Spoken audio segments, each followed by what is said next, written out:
In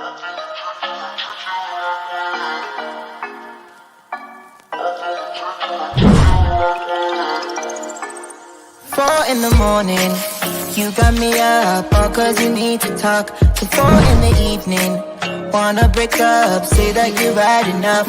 I'm tired of talking, again and again, argue about everything. You are my darling, this kiss and make up, I know you wanna touch. You call me every night, call me every day, I just wanna get you alone now. Trust me when I say, we gon' be okay, we just gotta boom bada boom ba. I don't wanna fight, you know that I'm right. Baby, let me talk to your body. We gon' be okay, hear me when I say.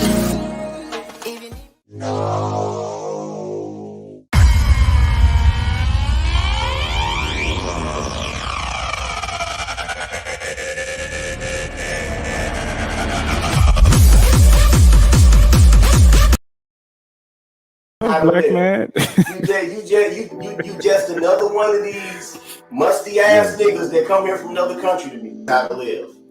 Why don't y'all learn how to live with each other in Nigeria? We're working on it. No, you're not. No, you're not. Any more questions, brother? When you got women washing clothes in the fucking river that's full of petroleum poison and influence. Do you have any more questions? I don't think you can really make that claim, sir. Tito, I want to say thank you for coming up and valid points. And if you ever I have another. Wait a minute. I have another question for him. It obviously sounds like you're an educated man, right? So I have a question for you. When you the greatest trick the devil ever pulled was convincing the world he didn't exist.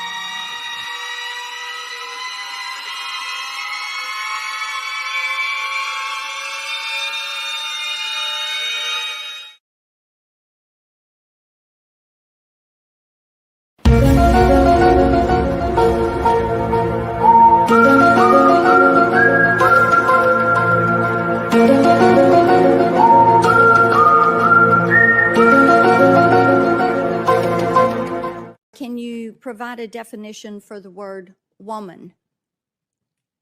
Can I provide a definition? No. Yeah. I can't. You can't? Not in this context. So I'm not a biologist. The meaning of the word woman is so unclear and controversial that you can't give me a definition? Senator, in my work as a judge, what I do is I address disputes. If there's a dispute about a definition, people make arguments, and I look at the law and I decide. Well, so I'm not. The fact that you can't give me a straight answer about something as fundamental as what a woman is underscores the dangers of the kind of progressive education that we are hearing. Trey Tracks, I think we got one. It's voting season, bruh. No voting, no loving. No voting, no touching. No voting, no nothing. No voting, no fucking. No voting, no fucking. No voting, no loving. No voting, no touching. No voting, no nothing. No voting, no fucking. No voting, no fucking. BLK app looking for some action. Swear the homie Scott was heading. Faces and nine abs.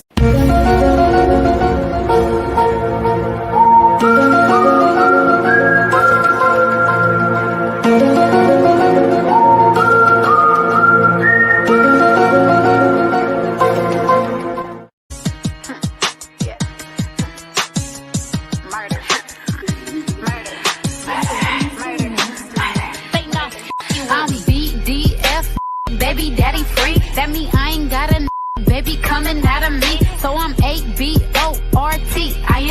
On my way to the clinic, I forgot the plan B. Let's go. Bitch, I got murder on my mind. Let's go. Bitch, I got murder on my mind. Let's go. Yeah, bitch, I got murder on my mind. Let's go. Murder. Bitch, I got murder on my mind. I forgot the plan B. Ain't no.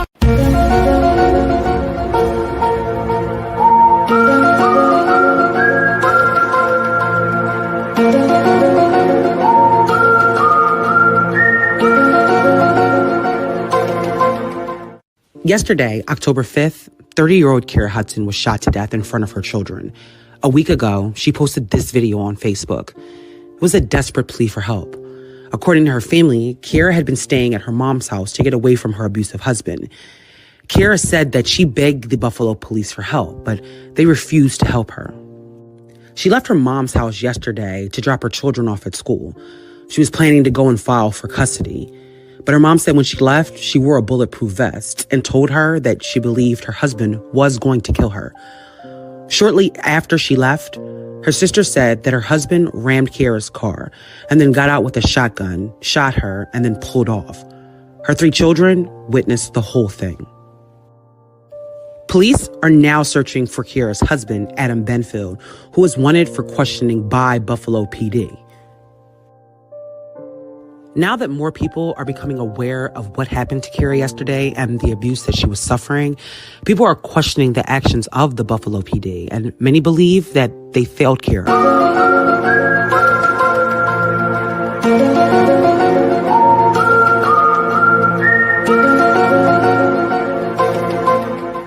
If you are married or in a committed relationship,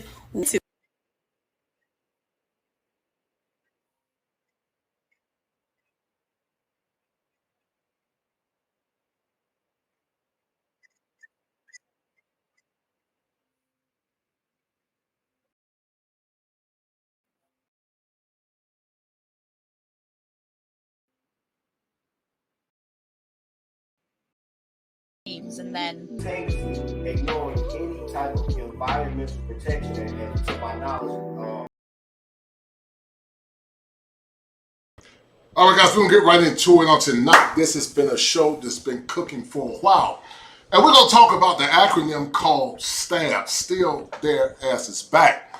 And why I'm so passionate about men, especially black men in general, getting their needs met, but also not getting their needs met, continue to understand how liberal policies are not advantageous to the greater collective of men and masculinity.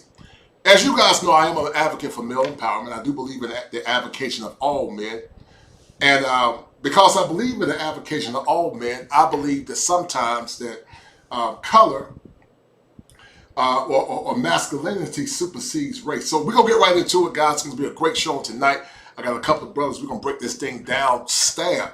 And we're going to talk about how STAB not only correlates with the savior community, the black man concept or mantra, but also we're going to talk about how the current policies that we have now not only cripple the black community, or what's left of the said community, but also men in general. Sit back, relax, guys. Let's do it.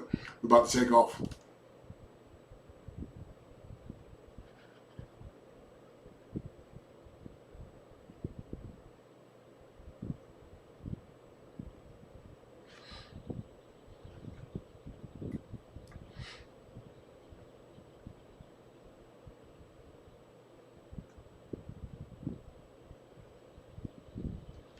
Hold tight. Working.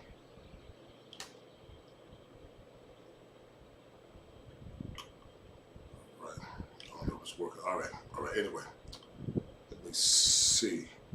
Give me a minute, guys. Technical issues.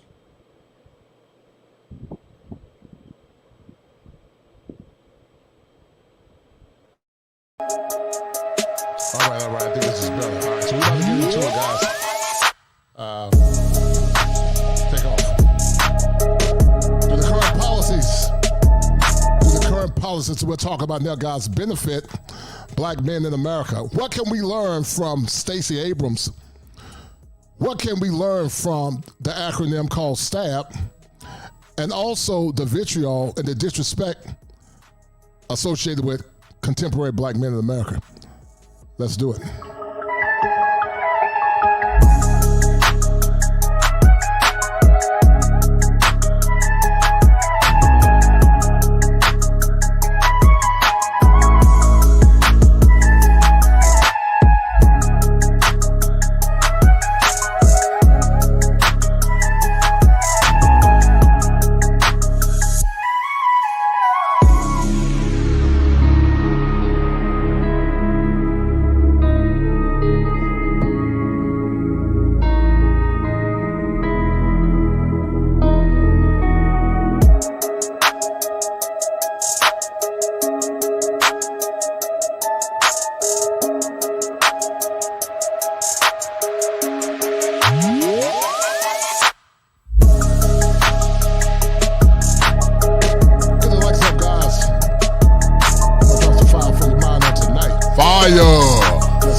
right. We're going to get right into it on tonight. I got my man, the Ingram Experience in the house. It's going to be a great show tonight, guys. And some people don't understand what my mission is, guys. I don't think they understand what my mission is. My mission, guys, is not skin color per se, but my mission is for the avocation of all men, but black men included. As you guys know, I am a licensed professional with a background in many disciplines. So many times there's a confluence of thought where you have certain communities that expect you to be loyal or stay on code just because your skin color is black.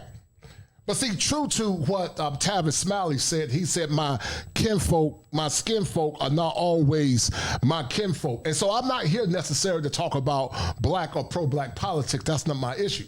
But I'm here to raise the vibrations associated with black men and masculinity, because I believe until we exonerate our men in the spirit of righteousness, there can be no black community. But see, many of these, I call them slow tips, would think that, you should exonerate the black woman in the community over the expenses of our men. But see, as a licensed professional, I know the needs drive behavior. So on tonight, we're going to have esteemed Professor Dr. Ronald Neal at some point. But also, we're going to talk with Peaceful Life, a former and retired military cop, and myself. And we're going to look at the intricacies of why black men should do what's best for them. All too long, black men have done what's best for everybody else, but we have not done what's best for us. And I'm going to do a show on tomorrow, and we're going to talk about it's the devil in the detail, because I got criticism because people don't understand what my mission is about the young lady, Miss Pearly things. See, I'm a firm believer that the masculine peace supersedes prejudice, and we're going to get deep into it on tonight. So without further ado, I got my man, the Ingram Experience in the house. How you doing, brother? What's going on? Hey, salute to you, brother. Can you hear me well? I can hear you perfect, man. So, excellent. Brother, you did a show recently talking about the Democratic ticket or just liberal politics in general. And I thought it was a great video, to say the least. Should have got a lot more views. But what was your mission and your war cry in that particular video? And what were you trying to more or less convey to the populace as we talk about this, what I call very troubling acronym called STAB? Because see, watch this, Ingram. I'm a licensed professional, and we call it a Freudian slip. But also true to what the gospel said, it says from the abundance of the heart, does the mouth speak.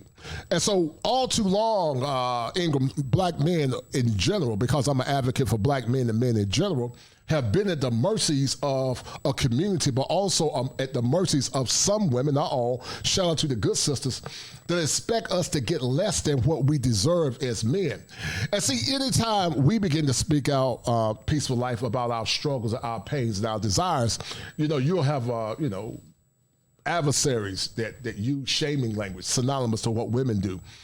They call you the C word, COON, or they call you the NIGGA word, which in essence is assuaging white supremacy.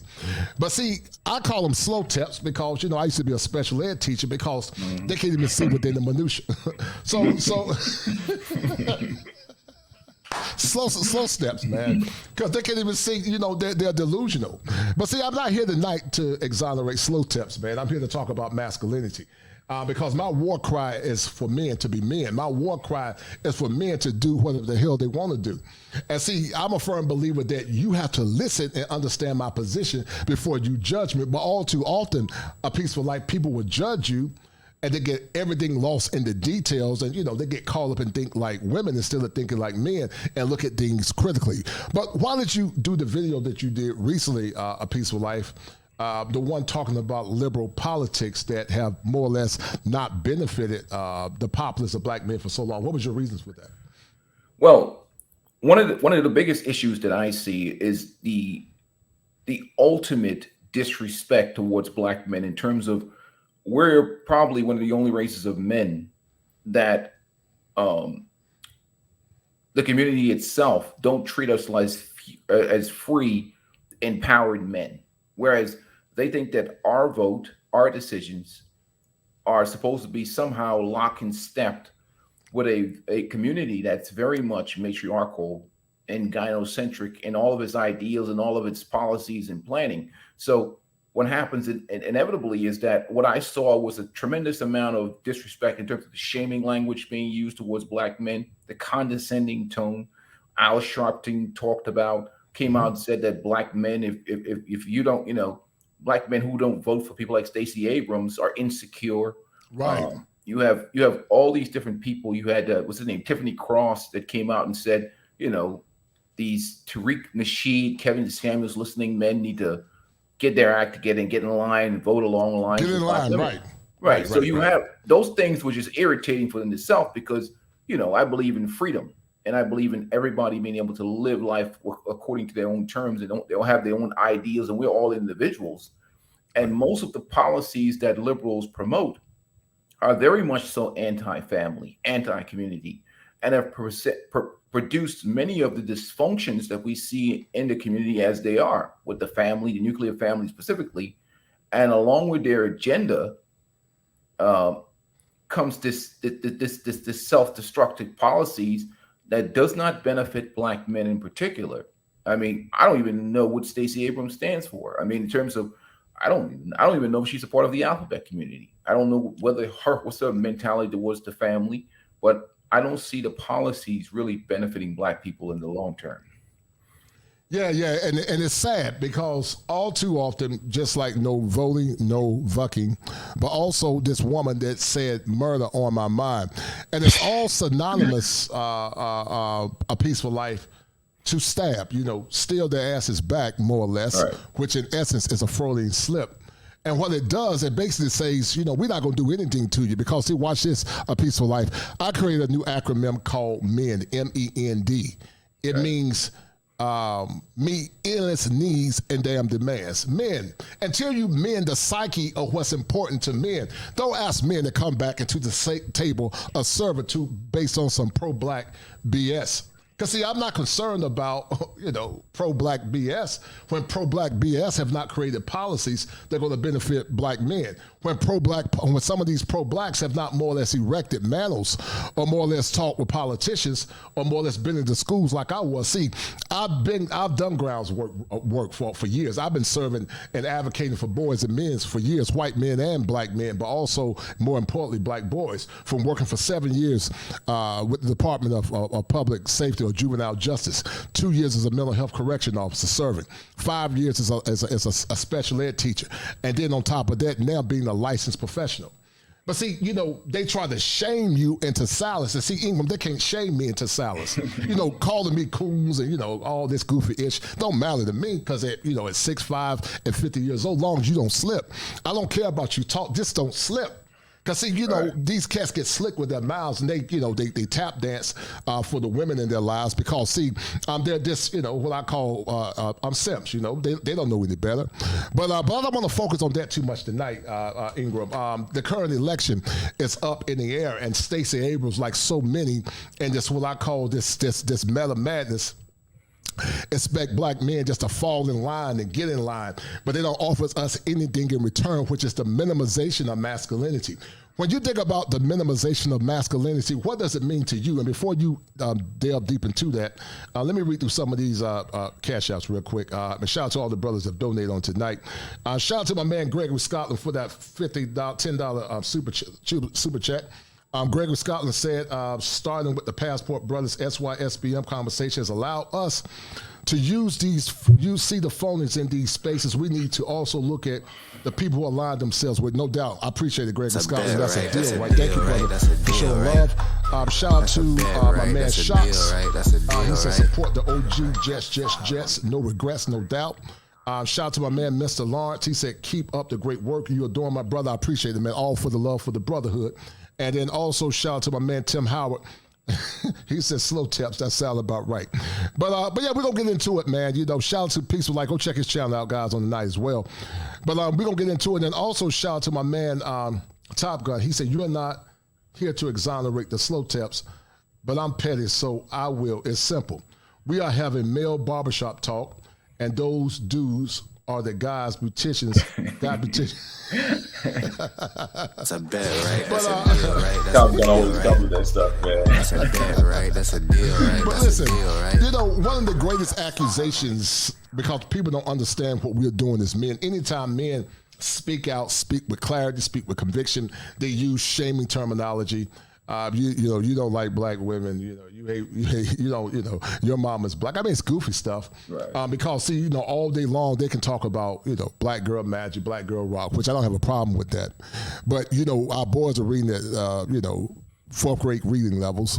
Our boys are not masculine anymore. They say they want protection, but sadly, the same women that say they want protection, or they say that black men are complicit in violence, they're more complicit in the self-deletion of their own children at a rate higher than the so-called domestic issues that they're also more or less placating towards black men. And see, as a licensed therapist, we say that you got to tell the truth in therapy.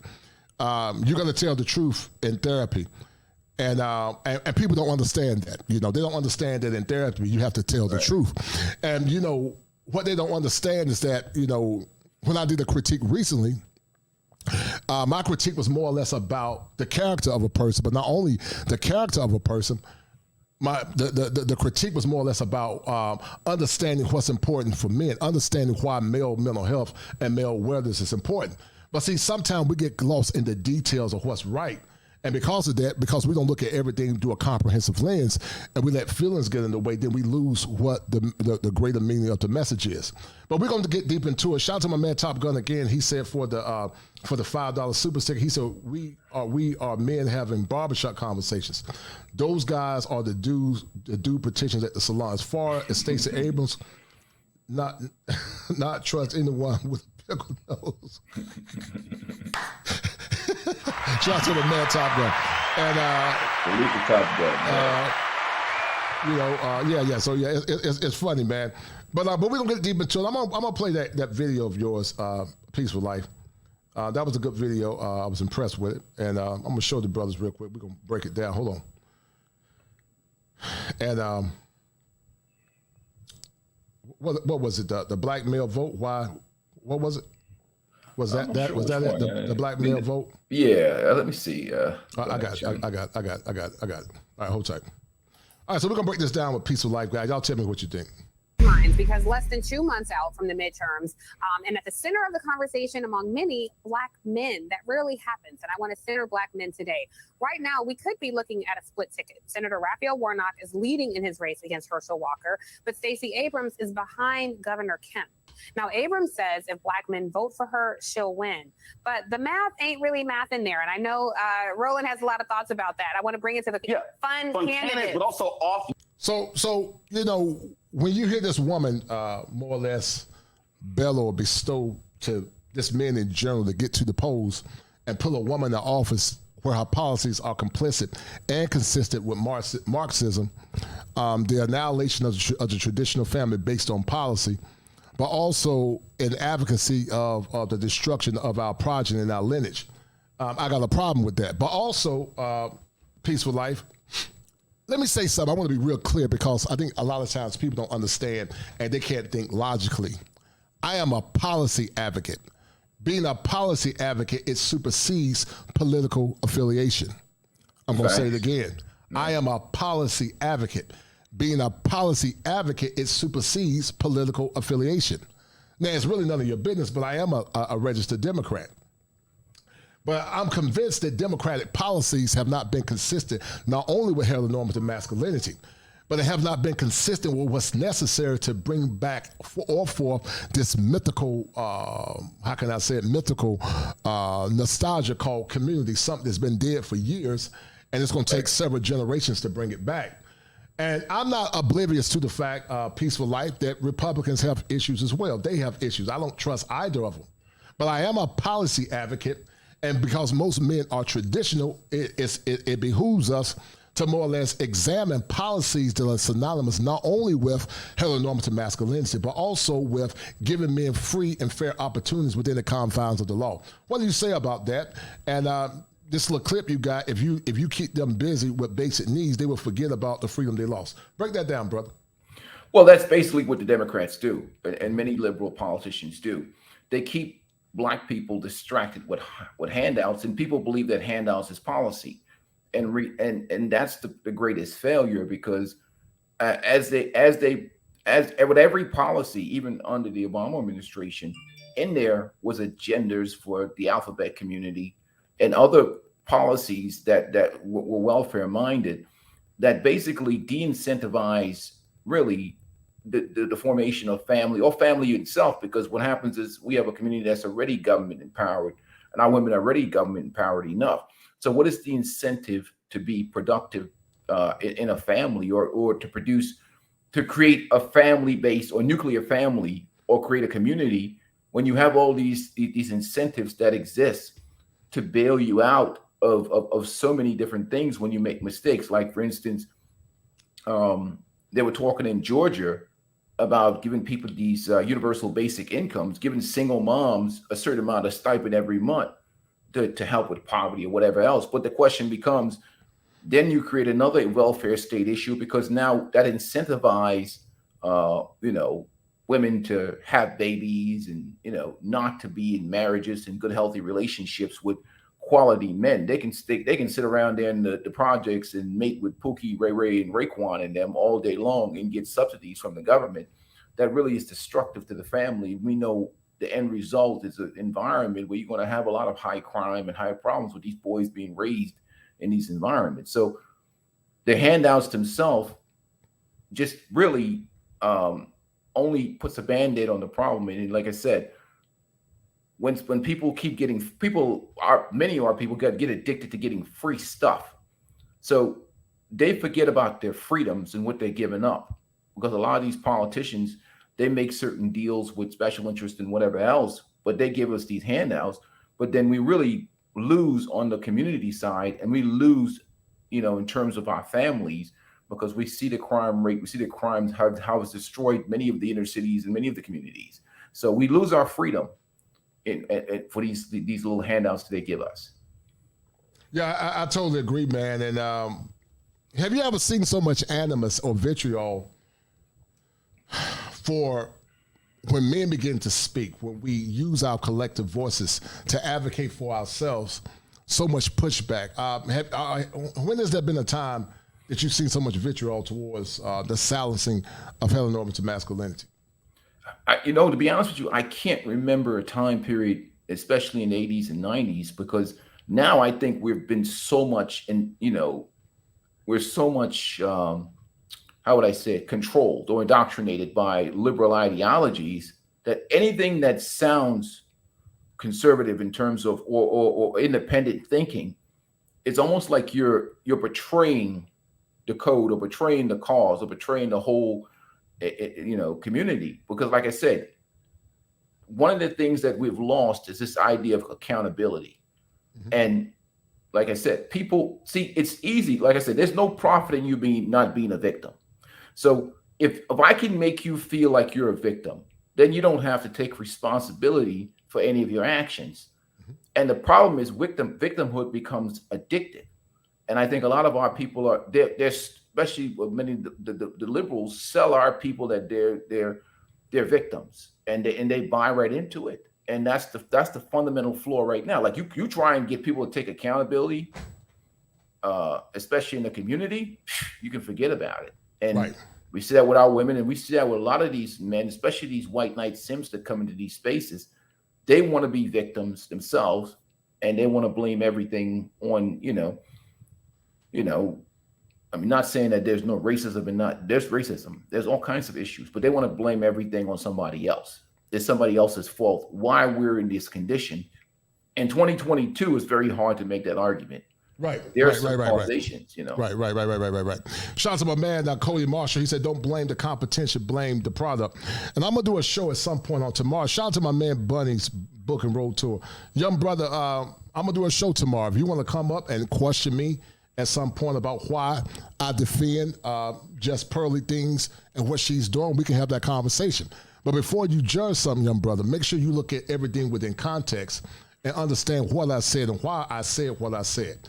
I'm going to say it one more time. I am a male rights advocate. And peace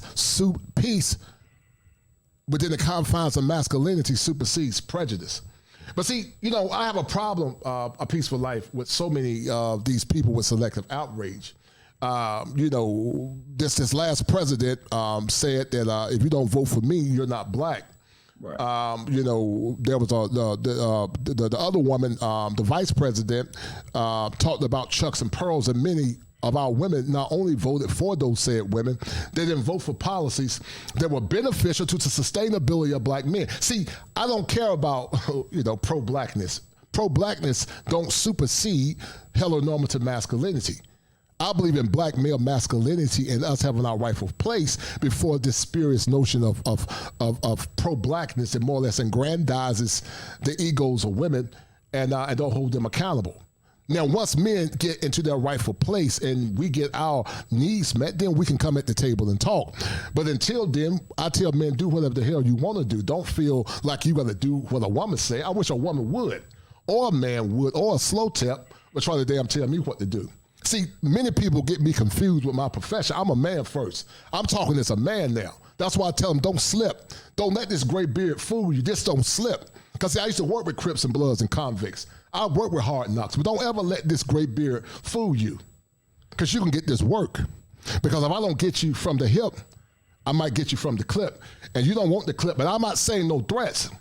But at the end of the day, I'm a man first. And it's time out that men are being silenced by these, these wimps that appease and assuage women. We got men that call themselves masculine men, but they use the same words that the oppressor used, calling brothers the C word and the N word. But yet you believe in black male, you believe in a damn community, but you use the same words of the oppressor. I didn't even use that word. There's some brothers that I like to use it, but I think it's disingenuous and it's highly disrespectful, to say the least. So I just tell them, A Peaceful Life, just don't damn slip. Don't slip. They believe in community from a victim perspective. Right. Because all they do is talk with victim talk. Because everything, including their own destiny, is controlled by what happened in 1945. Right. Not the conditions of what happened in 2022. And how we have control of our lives, and most of the decisions that we made in 2022 are self-inflicted wounds. Right. You see, the problem with these brothers that I have is this: they'll come in this space and they'll come at you or me or anybody else, but they ain't got nothing to say about, some chick twerking at an abortion clinic, or some 30 murders in a weekend, or black people murdering and killing each other every day. So it is selective outrage, like you said, but fundamentally, they really what really irritates them about Just Pearly Things is really her skin color, right? And the idea, and people are playing the game with her in terms of her making commentary in the manosphere. But if somebody defends Just Pearly Things, so what? I can defend just Pearly Things. That doesn't mean anything, but what they're using it is like, well, look at the black manosphere. They have a white woman calling shots and leading, so they try to spark outrage to try and make it, But really, it's just goofy talk. Well, listen, it's what people don't understand. This is YouTube, right? Really, I can create my own sphere called, the conscious male syndicate. But that just tell how weak they are, weak-minded they are. Right. But my point is, some 25-year-old white girl. Right. But my logic is this: Peaceful Life. Yeah. When we were going to the civil rights movement, there were Jews, white Jews, and others that were advocates for the cause of civil rights. It didn't have nothing to do with race. They were marching in alliance with us. Now, I understand that there are some that use the movement to more or less usurp it for their own. But I can create my own space, like I said, called the Conscious Male Syndicate. Right. And if somebody wanted to critique and more or less use some of my talking points to build a similar, it's nothing you can do about it unless you get it copyrighted. Unless your stuff is copyrighted or branded by law, it's nothing you can do about it. Right. So if a woman, whether she's white, black, green, yellow, purple, is an ally for the cause of men, because see, white men are going to do it too, I don't care about that. But see, some people think because as a man, we can make the argument that no women should be in our spaces talking about male talking points. They should just be silent and listen. Could we not say that? We can make that argument. But my logic is, if any woman coming to these spaces with a heart to advocate for the needs of all men, then I'm gonna put her aside and judge her because she's a white woman. That doesn't make any logical sense. Well, that's that slave mentality some of these dudes have, because here's the problem fundamentally. The difference between real men and men with a purpose and these crusaders, simp crusaders, white knight simp crusaders, is that, to me, what I care about is outcome. Right. Okay. If you're going to do what I tell you to, or if you're fulfilling my purpose, which is policy, right? I don't care what color you are. Right. If my objective, if I vote for somebody and I want to see this done, right? My evaluation of your performance is whether you do what I want you to do or you don't. And if you don't do what I want you to do, I'm going to get rid of you. I don't care what race you are. And that's the problem with black people. Right. It's not a black thing. And that's why that's the problem I have with the pro-black community is this. You can say all these things. Like you can say, okay, buy black, right? Okay, good, no problem. I'll give you the benefit of the doubt. But first thing you need to lead with is if I own let's say you own a car repair place. Right. I want you to come to my car repair place because I'm damn good. Right. Me being black is secondary. Now, if you want to give me the benefit of the doubt because I'm black, great. But the fact of the matter is, when I fixed your car, I want you to come to my place because I do an excellent job.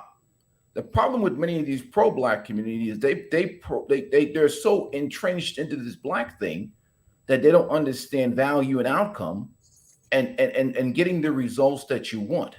I'm a result-oriented person. And when I look at the community, when I see with people and all the policies that they have taken part in, the place has turned into a immoral dumpster fire. Right. So to me, that's not outcome. And how do you change that? Right. You can't keep doing the same thing over and over again. That's the definition of insanity. Right. I agree. Shout out to my man, J Rags Soul Fiesta. He said, Brother KC, are you suggesting voting for Republicans and policies that are responsible for pending and end of affirmative action? So let me clarify that, young brother, and I appreciate you answering that question. As I said earlier, I am a policy advocate. Being a policy advocate supersedes party and party affiliation. Both parties have their own afflictions, but I will argue that the afflictions of one party supersedes the other. I'm not a fan of either party per se, but I am a fan of policies. If one party have 5 policies, the other party have 2 policies that are beneficial to the sustainability of heteronormative masculinity, even though they're not both perfect, both are highly flawed, then I'll vote for the one that has policies that are synonymous to heteronormative masculinity and the sustainability of young men and boys. So I am a policy advocate. Being a policy advocate supersedes political affiliation. If that answers your question, young brother, J Rags Soul Fiesta. Dr. Neal, how you doing, sir? How would you like to add to the conversation? Because you said that the devil is in the detail. Before you answer that, guys, go check out Dr. Neal on his channel. He's a historian. He is a esteemed professor. And he has a lot of insight on this topic, and this was very impromptu. And I want to bring Dr. Neal in along with my man, The Peaceful Life, to add clarity to this conversation. Shout out to my man, Cody Marsh. He said I was called a coon. Right, they call you coons and gay because I was speaking up for something that wasn't right. We need to start separating ourselves from these negative Negroes. I totally agree with you 1,000%. But that's very effeminate, because, see, true men don't call men out of their names. You can disagree with them, but you don't go to that goofy shaming language. But Dr. Neal, how would you like to add to the conversation, brother? Go ahead. Let me say, can you hear me? Yes, sir. Can hear you perfect. Okay, yeah, good. Let me say peace out to you guys, Coach Clinician, and Peaceful Life, Brother Ingram. Glad to see you, man. Always happy. Hey, salute to you, brother. Could converse with all you guys together and everything like this, and all that. Let me say this, man. And I've said this, and y'all see I got my hat on right here. Black male independence, no doubt. Black male independence, black male independence, and BMI is all about black men being independent. You know what I mean? And the independence means being independent of political parties, being independent of political ideologies, being independent in our thought. And that it means that we take our own experiences as Black men seriously, and we use our experiences as Black men as a critique of everything that exists in the United States. So we use our experience to critique institutions, the policies, the Constitution, everything that's there. We use independence to critique um, pro-blackness or black nationalism, pan-Africanism, and all of those things. You know what I mean? And so I'm here tonight because yes, it is important for us in this time in 2022, and I have to affirm what Peaceful Life has said in this space right here, is that we are living in 2022. This is not 1990. This is not 1975, 1965, 1945. This is 2022. And so what that means is that we have to move in relationship to the times that we are living in. And the fact of the matter is that pro-blackness or black nationalism, and that's what you're talking about. You're talking about, in America, we're talking about black nationalism. Black nationalism, and I've said this in other places on my own channel, and this is one of the reasons why some of these folks don't engage me. The pro-blacks, they kind of stay away from my channel. They stay away from me. They might talk to other people like Dr. T.S. Johnson, because Dr. Johnson, he was shaped by the black nationalist tradition. BGS Moore, he was shaped by black nationalism. I was shaped by black nationalism. I was a black nationalist when I was a much younger guy and what have you, and I kind of moved beyond black nationalism. And the reason why I moved beyond black nationalism, because and we're talking about pro-blackness, is that pro-blackness did not evolve after the 1970s. It did not evolve. It did not adapt to the times. Pro-blackness or black nationalism did not engage institutions, policies, laws, or what have you. It became a subculture. It became something outside. They have no churches. They have no mosques. They have no temples. They have nothing to stand on. All right. So what we see on YouTube, we talk about the pro-black people. We just see people who talk. They just talk, and much of their talk comes from the 1930s, 1940s, and the stuff that came before them. Okay, you know, Marcus Garvey. I have a huge respect for Marcus Garvey. And they're not like Marcus Garvey, because Marcus Garvey actually created an organization. He created the enterprise. He created something that was destroyed ultimately by white society and black people. Okay, black people destroyed and white people destroyed Marcus Garvey and this movement and the UNIA and everything like that.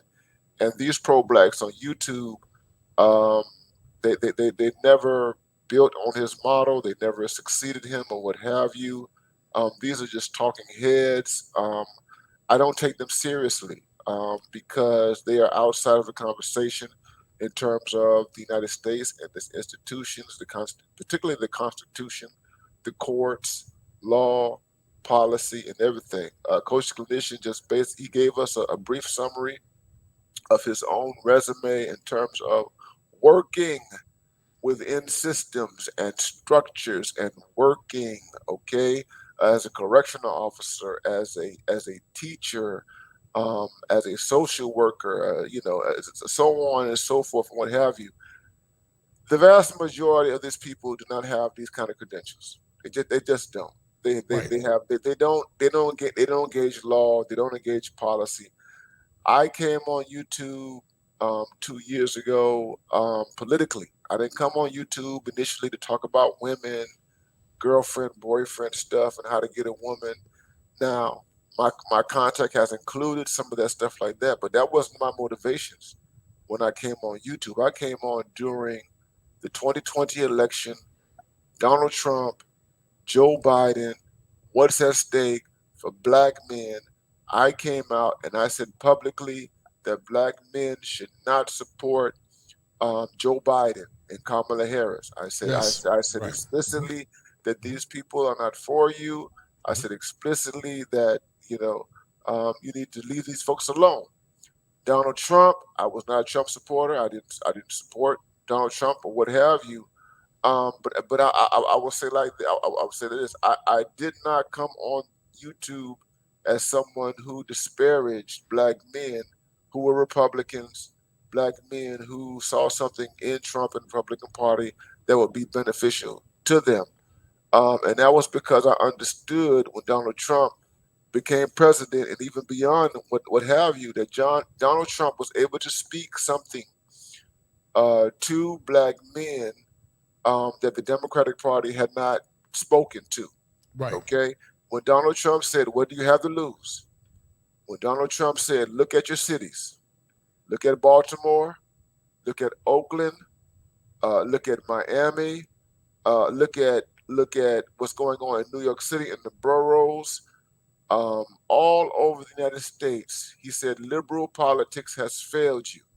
Okay. And he was not wrong. He was not wrong. And he was the first, and I said this not too long ago on one of my live streams, he was the first number one presidential candidate in recent memory to speak directly to black men. Number two, now when I say presidential candidate, I mean from both parties. And number two, he was the first Republican president to speak directly to black men in particular and black people in general. The Republican Party for a long time had ignored black people because the Republican Party was able to, for many decades in presidential elections, gain power and votes without the black vote. People like George Bush, there's like, we don't need to court black folks because black folks are not going to vote for us. And that's a very rational thing. You know what I mean? And black people, let me say, black people have had very good reasons for not voting for Republicans up to this point. They've had very, very, very good reasons. So I'm not going to disparage black people not voting for Republicans or what have you. But the tide has turned. Things are different right now. And we're talking about power. We're talking about economic enfranchisement. We're in a moment right now where we know more about the extent to which the Democratic Party has exploited black pain, black suffering.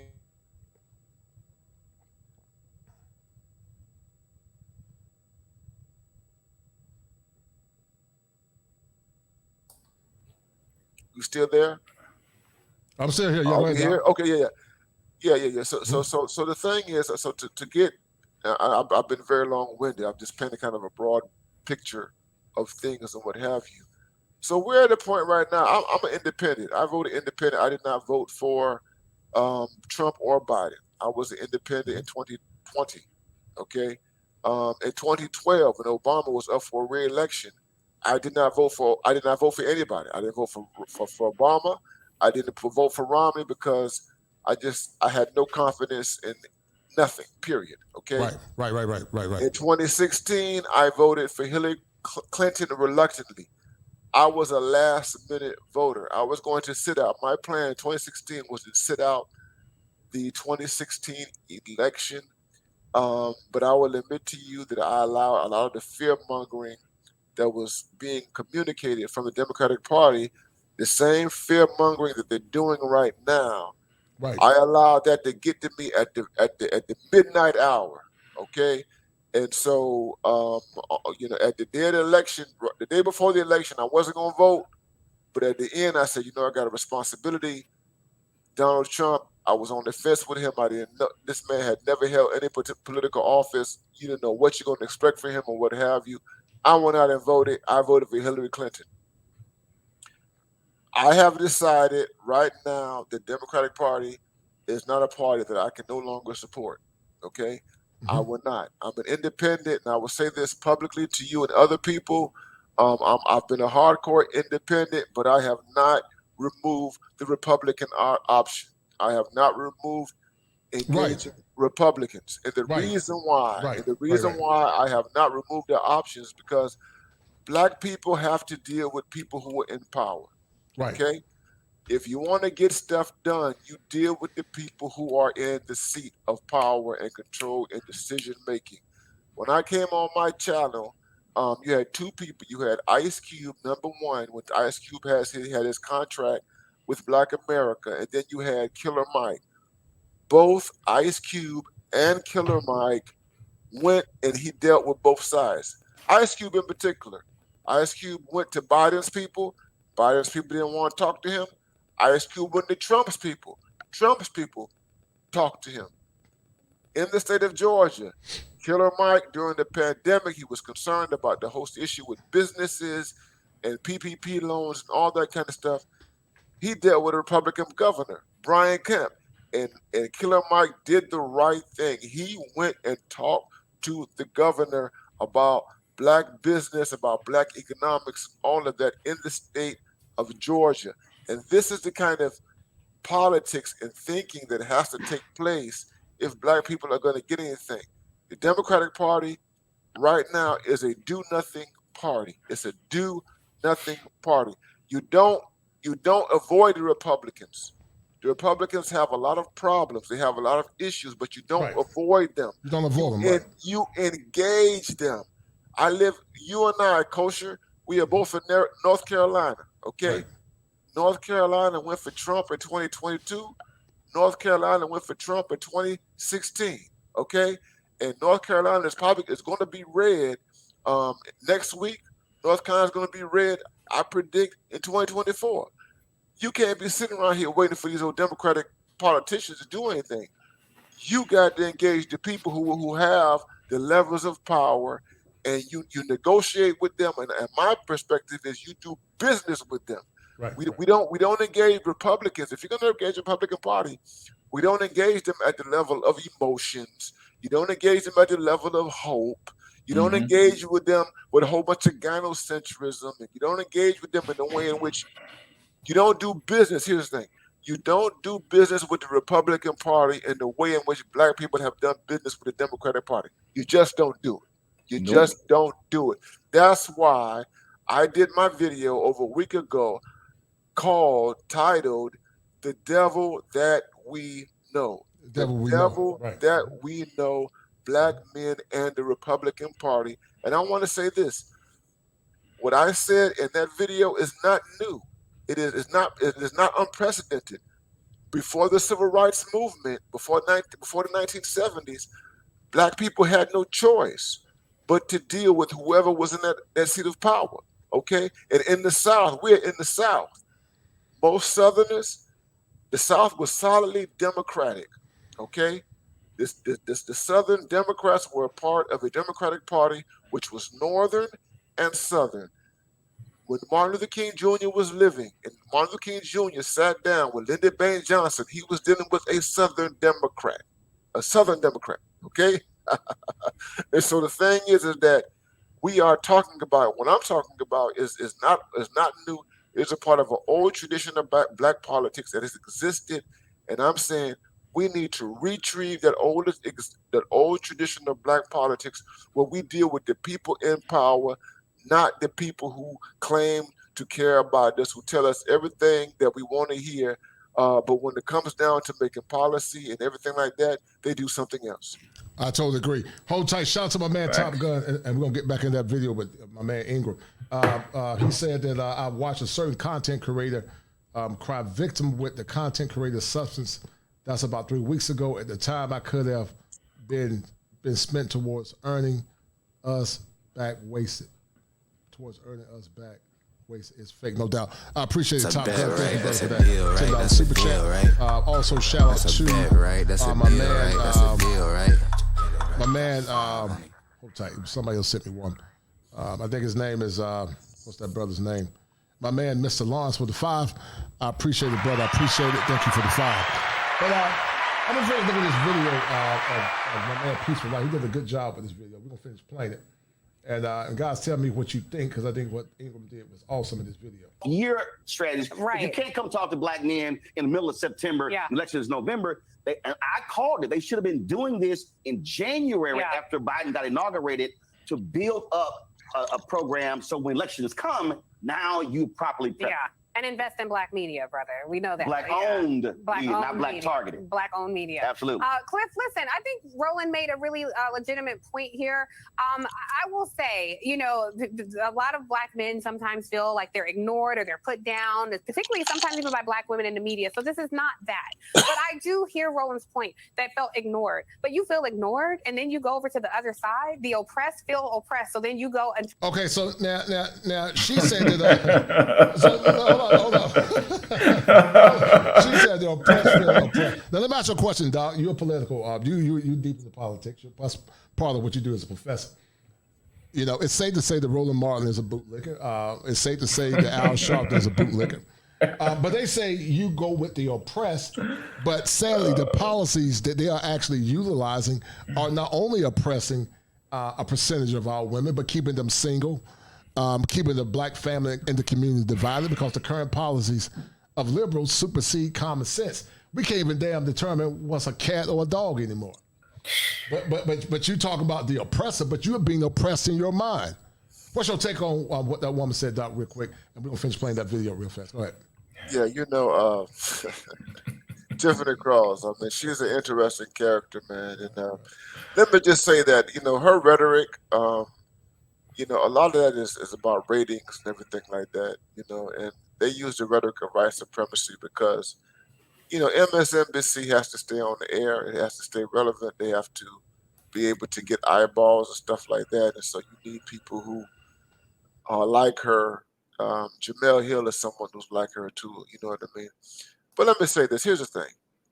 You know, you're saying what she's suggesting is that the Democratic Party is the Black Panther Party. When she says the Democratic Party is concerned about, but what she's saying basically is that the Democratic Party is concerned about the oppressed, and that the Republican Party is about the oppressor and all that kind of stuff. And the Democratic Party is sufficiently anti-racist, it opposes anti-blackness and all of that. And what she says could be, you know, it's just so far from the truth that it is just ridiculous and it is laughable. You know what I'm saying? And so what we see, to get, you know, really into it, is you see a manifestation, a representation of the extent to which one black woman, and I would just say by extension, the black female professional class has been thoroughly colonized.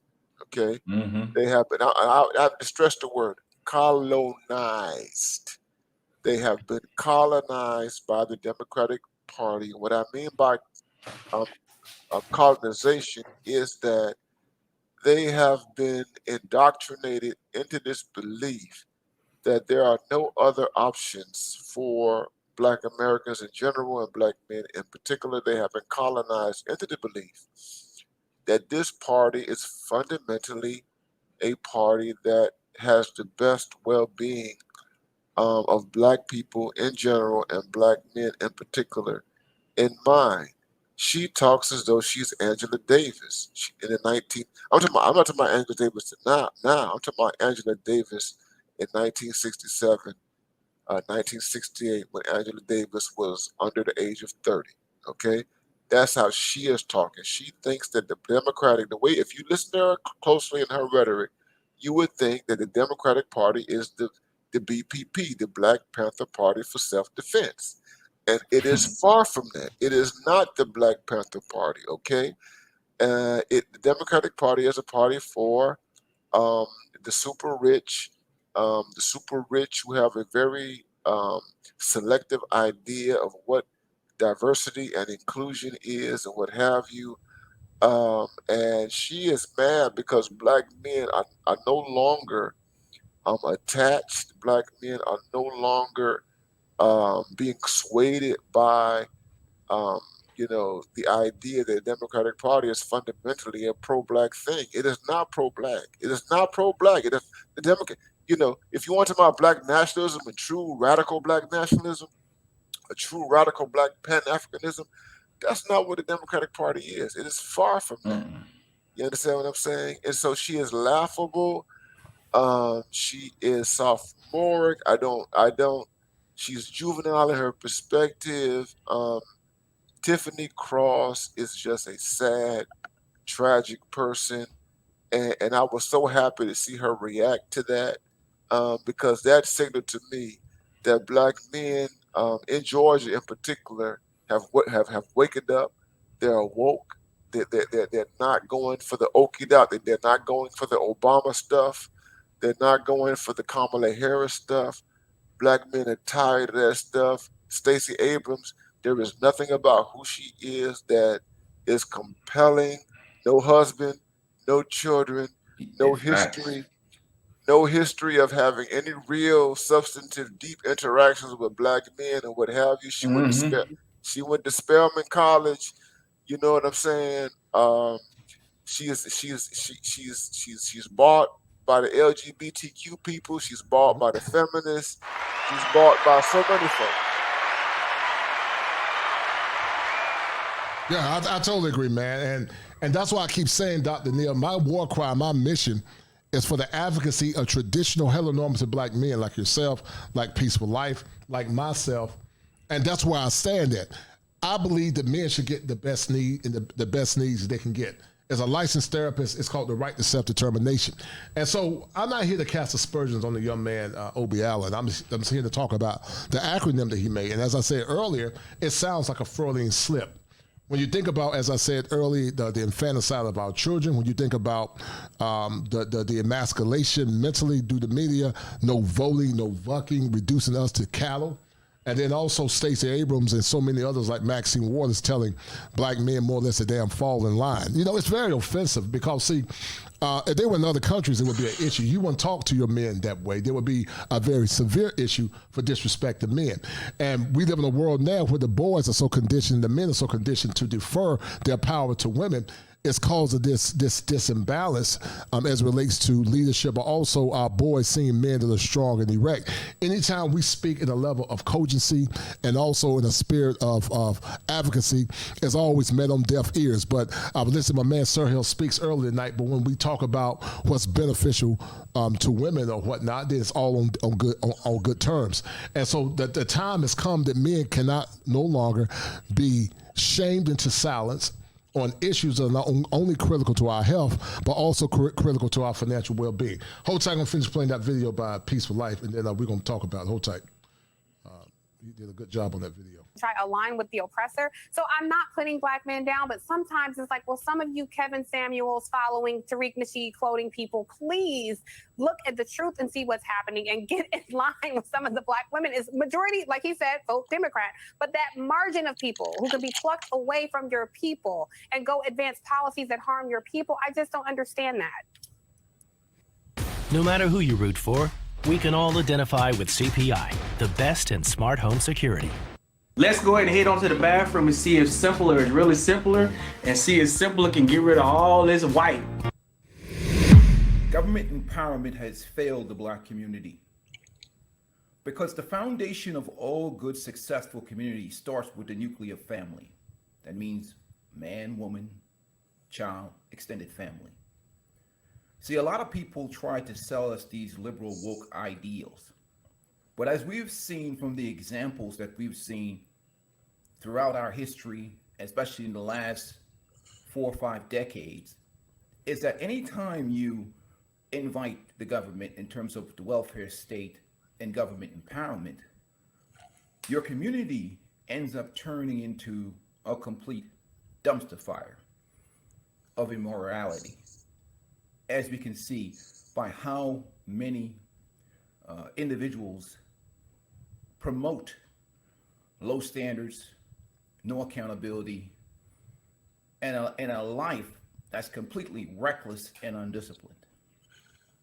But what Black men are rejecting is these ideologies and these mentalities that have been promoted by many people that are in the left. And I mean ideals and policies that promote agendas of the alphabet community, promote the feminization of our boys, promote the victim mentality. You see, there's no profit in you not being a victim. Victimhood is very profitable for those that are these eloquent speakers these people that sell ideals and ideologies that make you a victim. And America is the land of opportunity. Capitalism is not perfect. Capitalism has its flaws. But one thing about America, I'm talking about current day America, there's all kinds of downfalls, there's pitfalls, there's all kinds of issues. There's racism, there's classism, there's discrimination, there's all kinds of things. But one thing America does respect is hard work.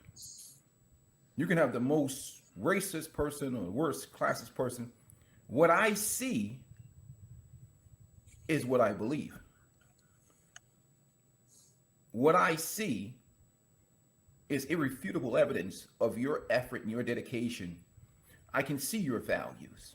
I can see your effort. I can see your dedication. What I don't particularly care for is rhetoric without substance. That's why I always go with the work.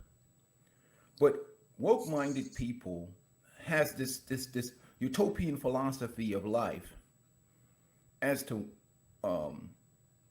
trying to promote this type of tribalist ideology of this everybody must win mentality, when in reality, everybody don't put forth the same effort. And that is the mentality of altruism in the welfare state. And it's not that I'm anti-helping people. What I'm anti is the victim mentality. What I will help people that try to help themselves. And that's about, see, I preach empowerment, self-empowerment, where you're not relying. That's what the government is. The government is the referee. It maintains law and order. It makes sure the game's played fairly. But you see, I see politicians in the government as an employee of the people. Your job is to carry out the mission of me and my family, especially the nuclear family. And that is the problem that you see with the Black community, is that you're looking for the government to change things that are supposed to be taken care of at the family and the community level. So that's why I don't really support the victim mentality, because you've seen what being in bed with the liberal mentality has done to the family, has done to the community, has done to morality in general. And what I would like to ask these questions, especially these politicians, so I wanted to know what they're talking about. That's why when I see people like Stacey Abrams, what is her agenda in terms of the nuclear family? Does she support the nuclear family as the foundation of all community? Does she support certain moral principles and people being able to empower themselves through their work, their effort? Or is she promoting more handouts from the government that has destroyed, that has de-incentivized family, community, and self-sufficiency? That is the product that's about long-term growth, as opposed to just temporary rations.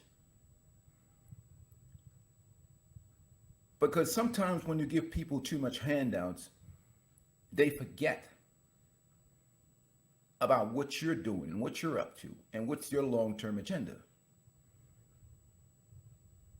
I don't have a particular ideology other than winning and losing. And I'm gonna speed it up a little bit. And all you're doing is voting alphabet stuff and welfare handouts to people, de-incentivizing responsibility and de-incentivizing people building families and community. Then you don't really support the agenda of what men, respectable, honorable, hardworking Black men support. You're supporting ideologies that are about the liberal. I hate to use the word liberals, whatever.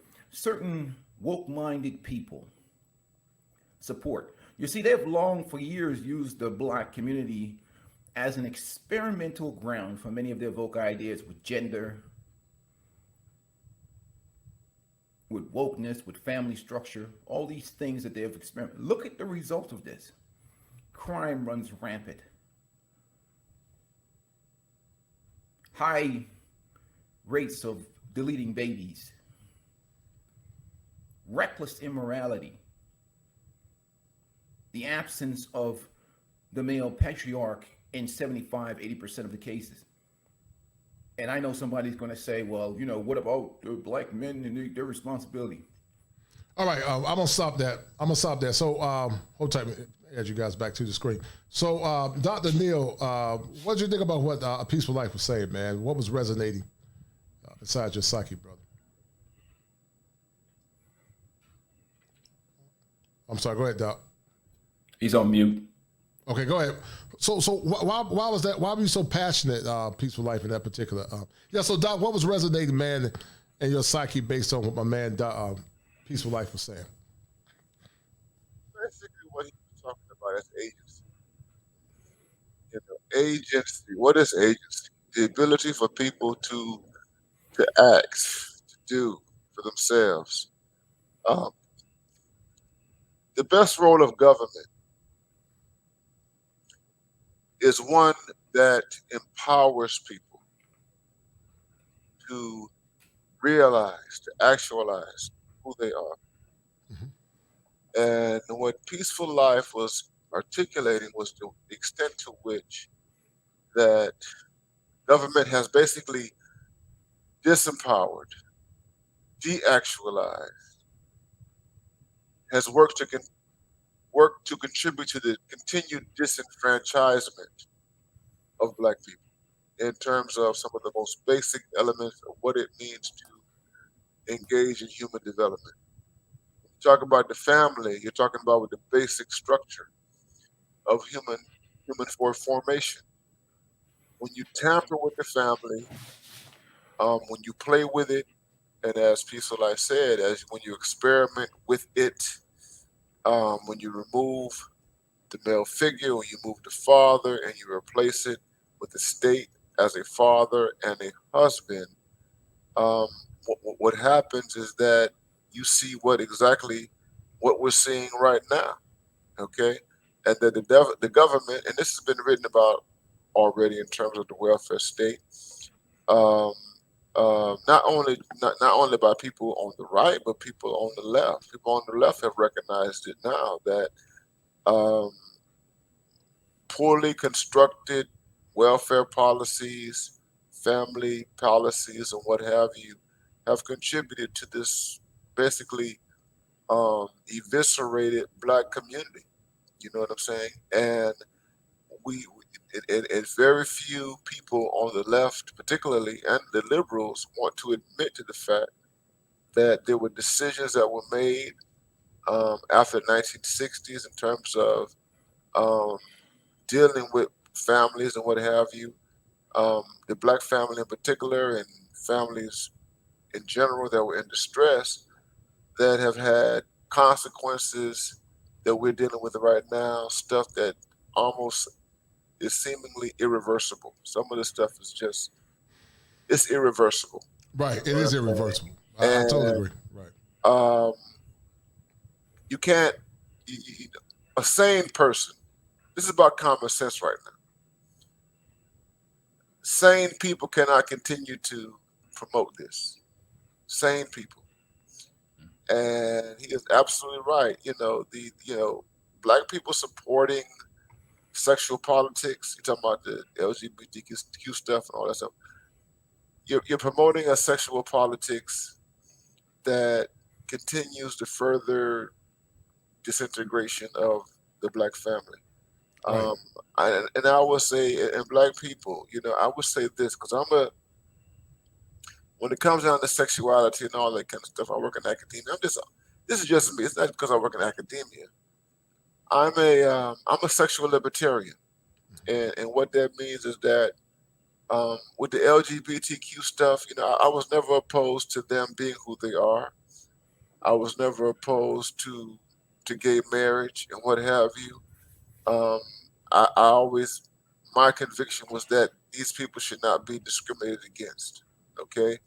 And they should be able to do whatever, they want to do, as long as it doesn't harm others. That's the libertarian perspective. You do what you do as long as you bring no harm to others. But when you begin to demand that the entire world operate as though you are the center of the universe, then you have some real problems. Then you have to draw some lines in the sand right there. You know what I'm saying? And so when it becomes compulsory or what have you, that's the problem right there. And what happens in black people, you have a lot of black, and these are black liberals at the upper echelons of society, black liberals that you see on TV, the ones that are in politics and what have you. They are already in the middle class. They are already in the upper middle class. Some are in the upper class and what have you. And they're very close to white people who are in those classes and what have you. And white people in those classes are pushing the stuff who happen to be liberal or they're leftist and what have you. And these black people see their prospects in relationship to their connections to these people. And that's why you see someone like a Tiffany Cross or whatever, because the reality is that you have black women who are like her. They benefit. They benefit from this stuff. They're able to live their lifestyles as a consequence of their promotion of this stuff, okay? And they don't really care. They don't really care because she's not married. She doesn't have any kids or what have you. A lot of black women in her class and even other classes, they've been indoctrinated. They've been indoctrinated to believe that there's something fundamentally progressive and enlightening about being a single mother, about being an unmarried woman or what have you. They have been conditioned into that sort of belief, and they are not aware enough to understand that their convictions have a dead end for the large majority of black Americans who are not in the upper class, upper middle class, who are not in the middle class. You understand what I'm saying? And here's the thing. Here's the thing. When you look at that, when you look at who runs the world, when you look at who runs America, not the world, but America, single parent households don't run the United States. People from single parent households. When you look at corporations, when you look at middle institutions, you look at the government and what have you, all you got to do is look at all the people who Joe Biden has selected under the auspices of diversity in various positions, even Ketanji Brown. Ketanji Jackson Brown is not, she's married to a white man. She's not an unmarried black woman. She's not a single mother, okay? All the people in his administration who he has appointed in high positions, the vast majority of them, who happen to be black or what have you, people of color, these are people who have families. These are people who are married and what have you. And that's just true across the board, across all American institutions at the highest levels of society. So they have convinced a lot of us, unfortunately, and the women, and they get the women. They get the women through the welfare state. They get the women through the family course. They get the women through college education or what have you, to believe that their vision of the world works for them, and that this radical individualism that doesn't care about order, that doesn't care about structure, that doesn't care about the discipline or what have you, is the way the world should be. And what we're seeing right now is a backlash. We're seeing a backlash. America's about to turn red next week in terms of the midterm elections and in terms of what's happening next in terms of 2024, because there are a lot of people in this country, millions of people. I'm being conservative by saying half of the country, but we're going to see this. More than half of the country don't believe in it. They don't buy into it. They don't buy into this idea that you can have a society that flourishes, that is strong, without basic structure, order, discipline, and what have you. A society that, when it comes down to men, completely erases and deletes the male role in human development. Right. Right. You know, when you hear the acronym STAB, you know, the young man came up with that acronym, and it has many layers to it. Peaceful life, what negative connotations come into your psyche? And then Dr. Neil. Guys, in the meantime, get the likes up. If you have not donated to the channel, donate to the channel. Go check out Dr. Ron Neal on his channel and go check out A Peaceful Life. But the robot just sent me a text. He said these bills got to get paid, guys. And I need you guys to go hit that like button, because when you hit the like button and feed the algorithm, you help me grow. And okay, I can't even find it.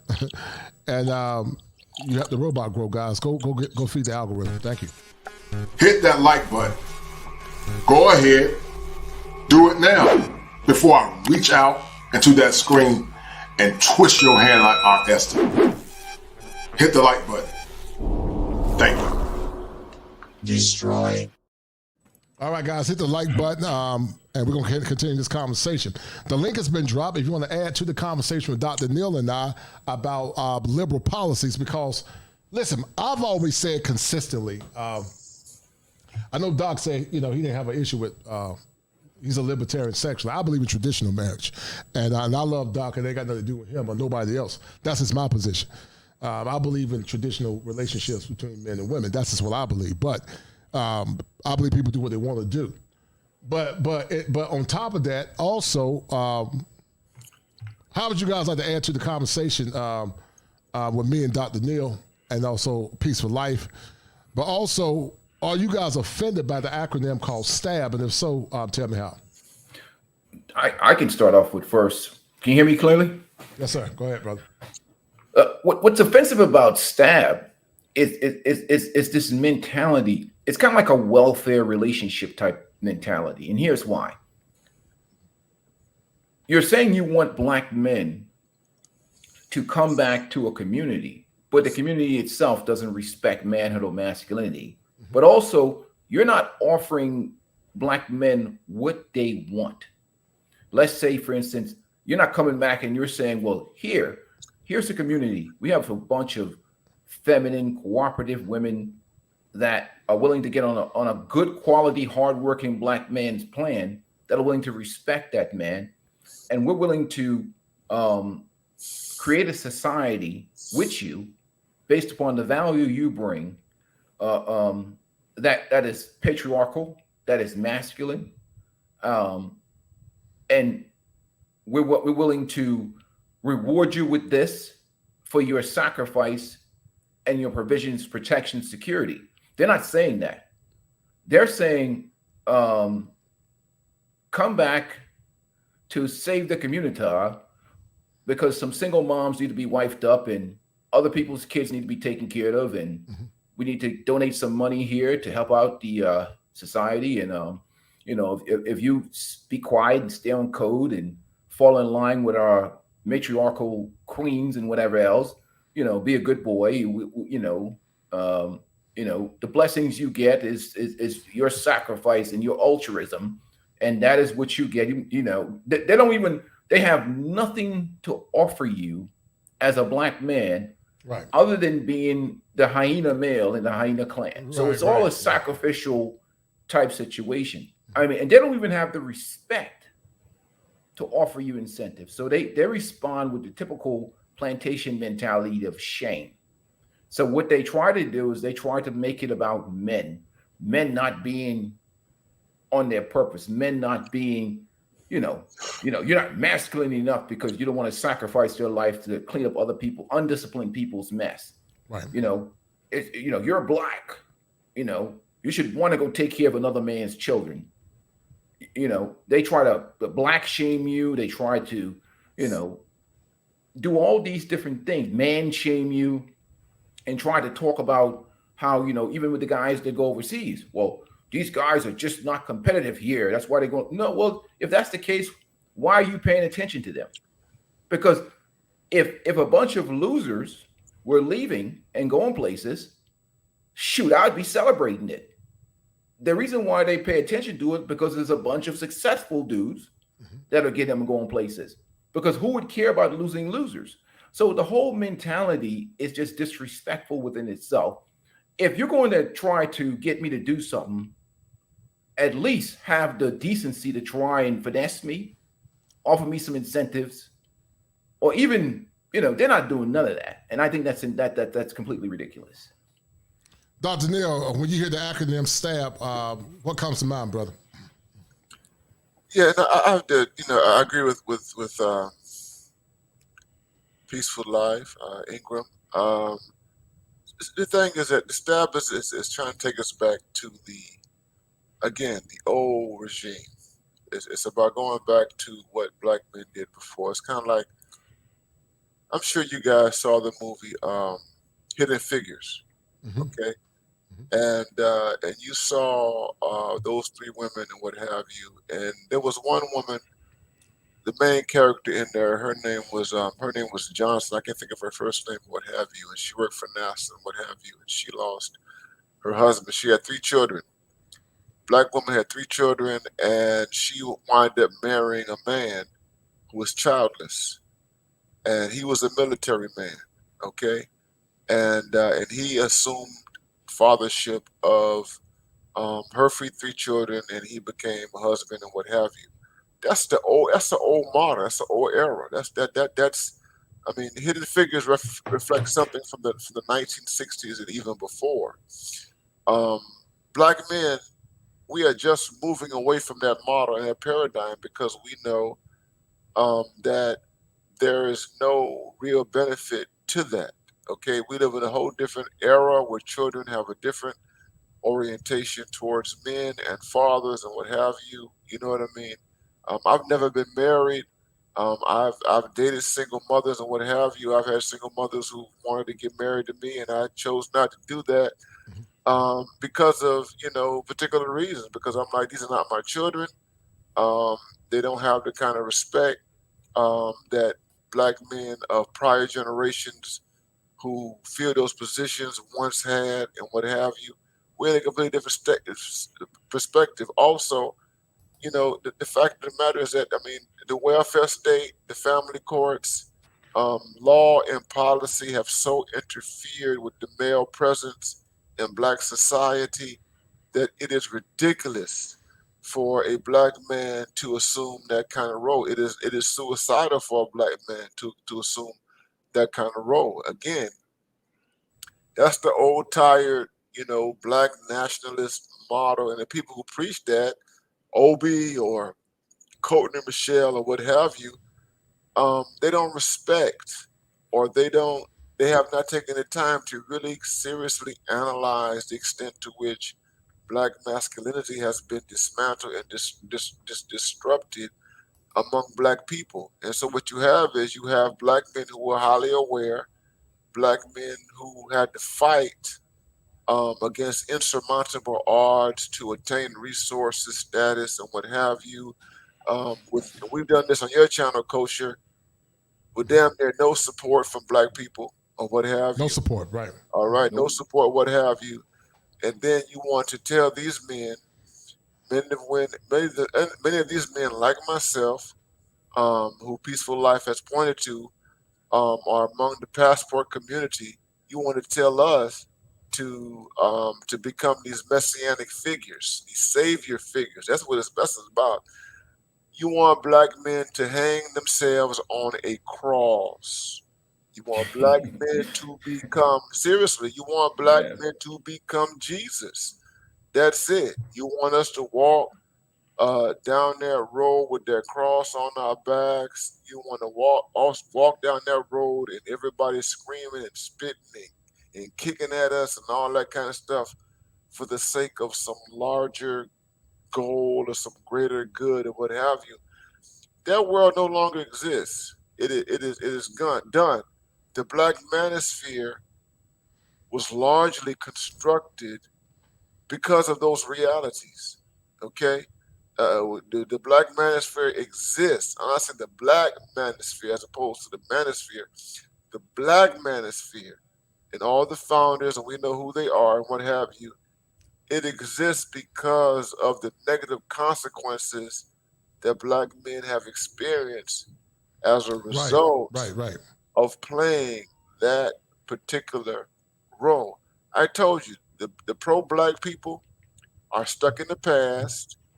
They're stuck in the 1960s. They're stuck in everything that came before the 1960s. And these are people that you are not to take seriously. And those people, and that's why in my channel, I've always said you need to vet these women who come into our spaces. And some of them, in their minds, they're well intended. They want to have relationships, but at the end of the day, they still want to get some benefit of black men that they don't have to work for. Right. And what it gets down to it is that at the end of the day, they're saying, okay, black men, we need you to do all the work. We need you to do all of the heavy lifting. We need you to make all of the sacrifices and what have you. And she can cry on TV all she wants and talk about the children and all that kind of stuff. But the fact of the matter is that you have generations, at least 3 generations of women who made deliberate decisions. They made deliberate decisions to remove black men from the lives of children in line with the United States government, in line with nonprofit organizations, in line with the family court system, in line with all the benefits that women are able to receive from all sorts of places when they do not have men in their lives and they have children that they have to take care of. And so they want us to come in the face of all that. Black men have no reason whatsoever to intervene in the face of all of these.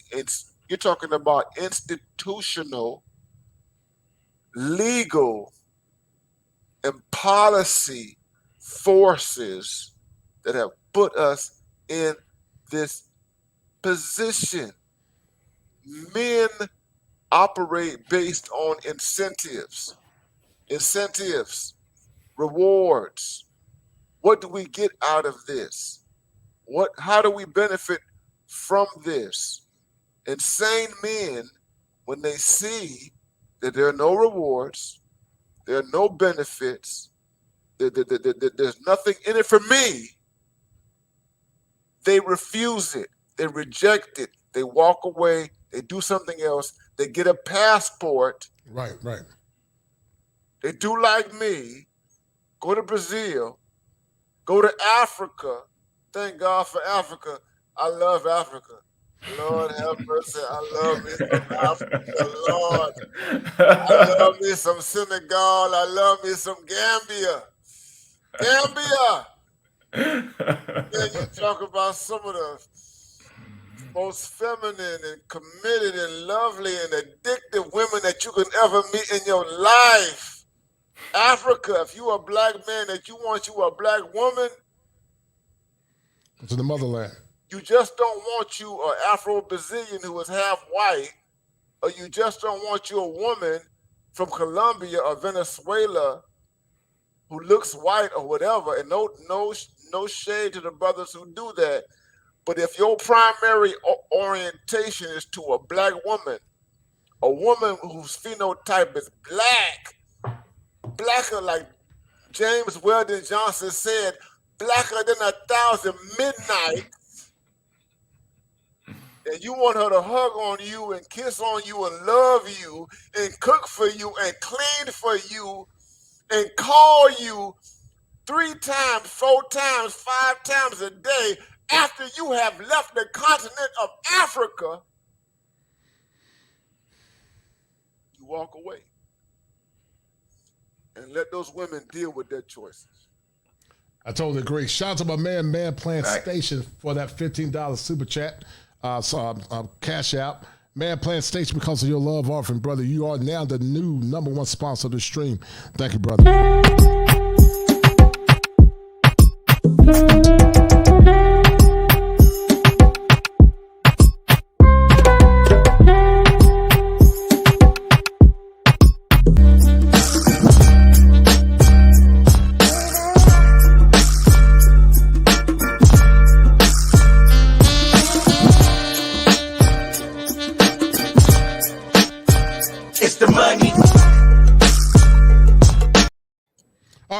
add to the conversation, man, Plant Station, man. You know, there's a concept called STAB. And I link it with the Democratic Party because they want taxation without representation, which is a form of STAB. The no voting, no voting is a form of taxation without representation, which is a form of STAB. But also a percentage of our women that are complicit in the self-deletion of their children. Yet these same women talk about, men taking out black women or black men are killing black women. But also the same said women are talking about we need a strong community, but they're killing the offsprings or deleting the offsprings that would be necessary in those communities. What would you say about that, brother? First thing is mansplanations. And my name is, and that is Mr. Life. So to make everything, okay. That's the name of our network. Mansplanations at figuring it's out. When I saw the name that popped up inside my, I said I got to come on because this is a subject near and dear to my heart, which is why Black traditional men need to vote their best interest. And when I hear that, I straight go to the Democrat Party, and that's the main thing that really comes off at me when I think about Black men voting for the Democrat Party, which is the party that has never been for the Black man's interest. To me personally at all, especially when you look at from the 1965 on up, if you talk about Lyndon B. Johnson and the things that he done, I know there's a lot of things that's been said, but when you go look at the Great New Deal and the things that was enforced inside the Great New Deal, it wasn't quite the best thing that actually happened to the Black nuclear family. It gave a lot of things and it took away a lot of things from the Black man and actually being able to actually function inside their household. And because let's be honest, if we look at the history of the Black man and the Black woman has typically always had to work. There was not a real patriarchal society there, like most races in America, because the Black woman had to work because the other races held the Black man down to where he can actually make the sufficient income. And I think and the professor there, I want to give you a great shot as well. You can correct me on this, but probably up to about 1972, 1975 is where, well, prior to that, it was the white man that made the highest, the Black man, and then the Black woman, and then the white woman. So the reason I want to stress on that is because after all that legislation passed, the white women, the Black women shot past the Black men inside the earned income.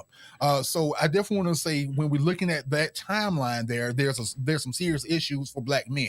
Now, as we fast forward to 2022 and go back the last 20 years, and we saw all the things that was incubated through that time, Black men need to actually step up and do things for themselves and take care of yourself, because why America hasn't done it, the women that should support us, they would not give the power back. Nobody gives back power. Do you think the white people are going to give it back? No. They have power. They're going to keep it. Right. Nobody gives back power if they already have power. It's got to be forcibly taken back. If not, you got to flee and go somewhere else. That's just the way that things happen in the world. That's just not in America. That's not capitalism. That's not socialism. That's not any ism that you want to think about. If you want power, you got to go seize it or go somewhere else. So now we faced with two choices: to stay here and try to fight, or go abroad. So I don't have a problem with the men that want to stay here and fight. Go, you do you. Right. But don't be shaming the men that's going abroad at the same time. Right. That's all we're saying, right. Mm-hmm. Yeah, because the thing is, if they going abroad, right, that's shorting the market value. That's rising the market value of the men that's already here.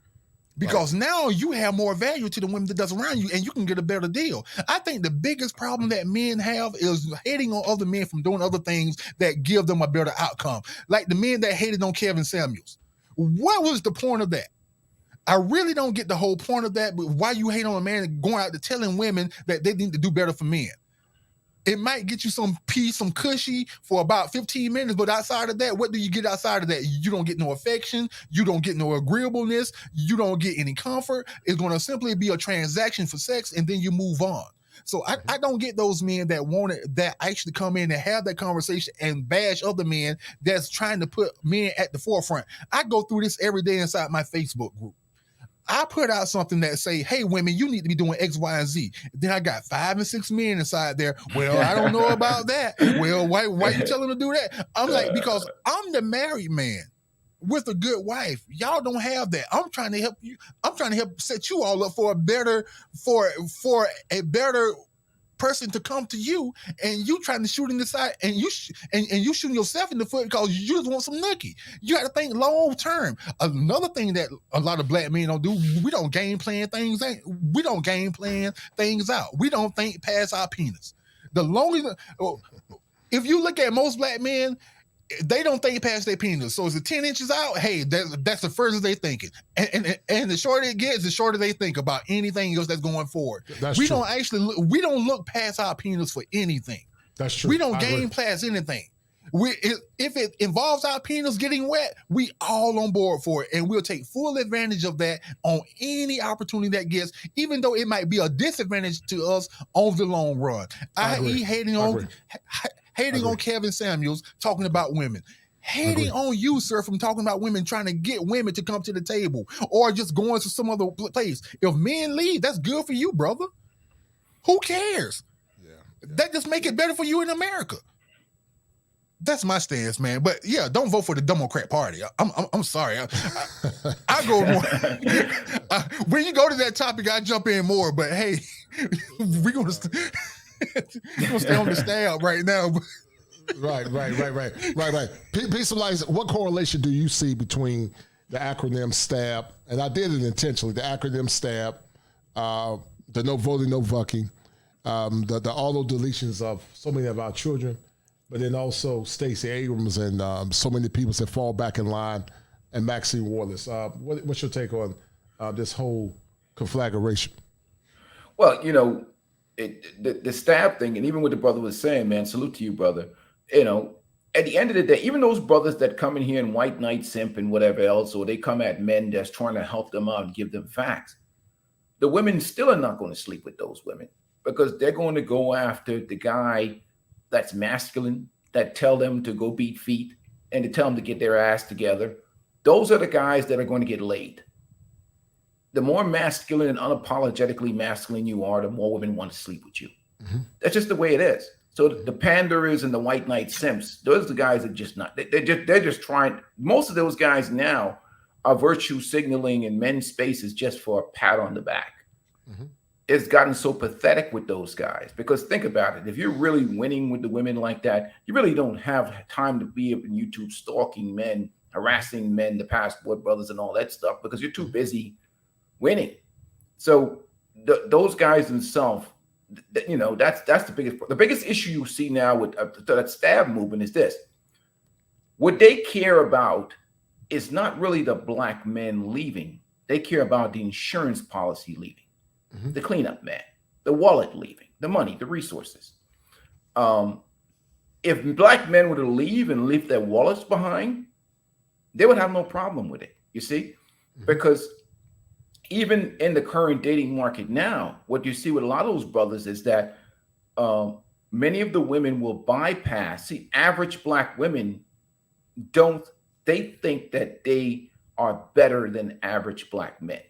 Mm-hmm. And they will always think that, you know, some 6'5" Boris Cujo looking guy is coming to knock at their door to rescue them, because even with social media, it has inflated their value. So with STAB, it's an insult itself, because you don't really, if those men were not going overseas and they would be right here, those very same women talking that rubbish would ignore those men to chase behind the certain percentage, to 10 to 15% or to 20% of men.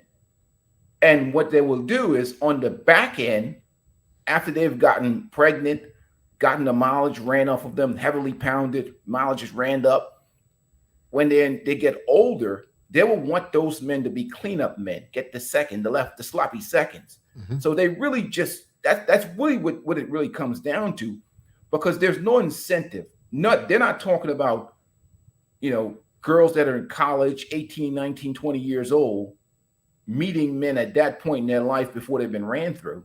Mm-hmm. They're talking about that secondary market. And you see most of the women that are either single moms, they've been out here in the carousel for a while talking that STAB thing or Save the Community thing. And again, these are all insurance policy things. This is all about men being enslaved, having these brothers waiting, holding their life to get leftovers at the table. That's why they offer no incentives. So it's really like some type of disrespectful, treasonous type, ridiculous nonsense that they're selling.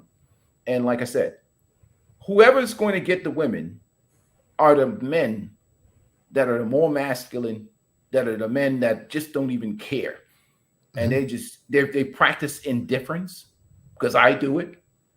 And I have no problems. The kryptonite for the modern woman is indifference. They're not used to masculine men just telling them, look, man, I got no time for you. You're goofy. Get out of my face. Like I got things to do. Like they don't like, you know what I'm saying? Like they're so accustomed to simps and white knight. Not you're being abusive, but you're being direct and masculine. Those are the guys who are going to get laid. The white knight guys, that this stab nonsense, they can pander all day long. Those women are not going to give them the time of day. It's just the way it is.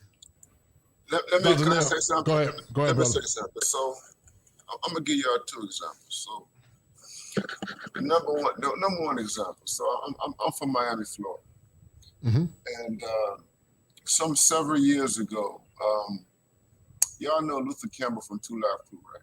Yep. Right. You know, Luke. Uncle Luke. So Luther Campbell, he ran for the mayor of Miami some years ago. He didn't. It was an unsuccessful campaign. He's a very political guy. People don't understand. Luke has always been very political. One of the things he proposed when he was running for mayor, because Miami is very big in terms of the entertainment industry and the adult industry and what have you, is he proposed that, strippers, dancers, exotic dancers, that they be forced to pay taxes for the work that they do. Okay. And his rationale was that what we need to do is we need to destigmatize this thing called stripping or what have you. And we need to tax them. We need to make them pay their fair share. Many of the women in the adult entertainment industry didn't like his proposal. Right. And the reason why they didn't like his proposal is because he was saying, in the terms of policy and law, that if you tax the strippers, you force them to be responsible. You will force them to be responsible with their money. You force them to become more business minded. You will force them to become more, financially fiscal. Have more acumen and what have you. And it has long-term impacts on how they can move in the world. Okay, so that's just one example right there, that we're not going to have people running around here not being held accountable for whatever they do in terms of their behavior and what have you. If you're going to tax business owners, if you're going to tax them in terms of licenses, if you're going to tax them in terms of selling alcohol and all that kind of stuff, let's just do it across the board and what have you. And that will bring, and also, it was also meant to remove a lot of the riffraff and all of the negative stuff, prostitution, all that kind of stuff that comes with that business. Okay, so that's one example in terms of women being accountable. Now, the Republican, here's a second example with abortion and what have you. And I would tell you, I'm indifferent. So Ingram says, he talks about indifference, and I'm with him with 100%. One of the things, once you move beyond the morality of abortion, whether it's good or bad or what have you like that, what the Supreme Court did with abortion was really compel women to be more responsible. Men and women, but women in particular to be responsible with the wounds. That is that if you have an unintended pregnancy, we're going to make you more responsible for it. Not only that, but we're going to make you more responsible for your behavior. That is that the state is not going to pay for abortions. Medicare is not going to pay for it. You know, poverty is not going to be an excuse or what have you. And when you come into the world, future women who come to the world and they understand that, that means that, okay, I can't just be out here loosey-goosey doing everything that I want to do. You understand what I'm saying? And so that places regulations on things. And so when you talk about Black men who are of a certain stature, Black men have resources, who decide that they're not going to fund this thing anymore, or that they're not going to contribute to it more. What it means is that these women have to raise their standards. They got to elevate.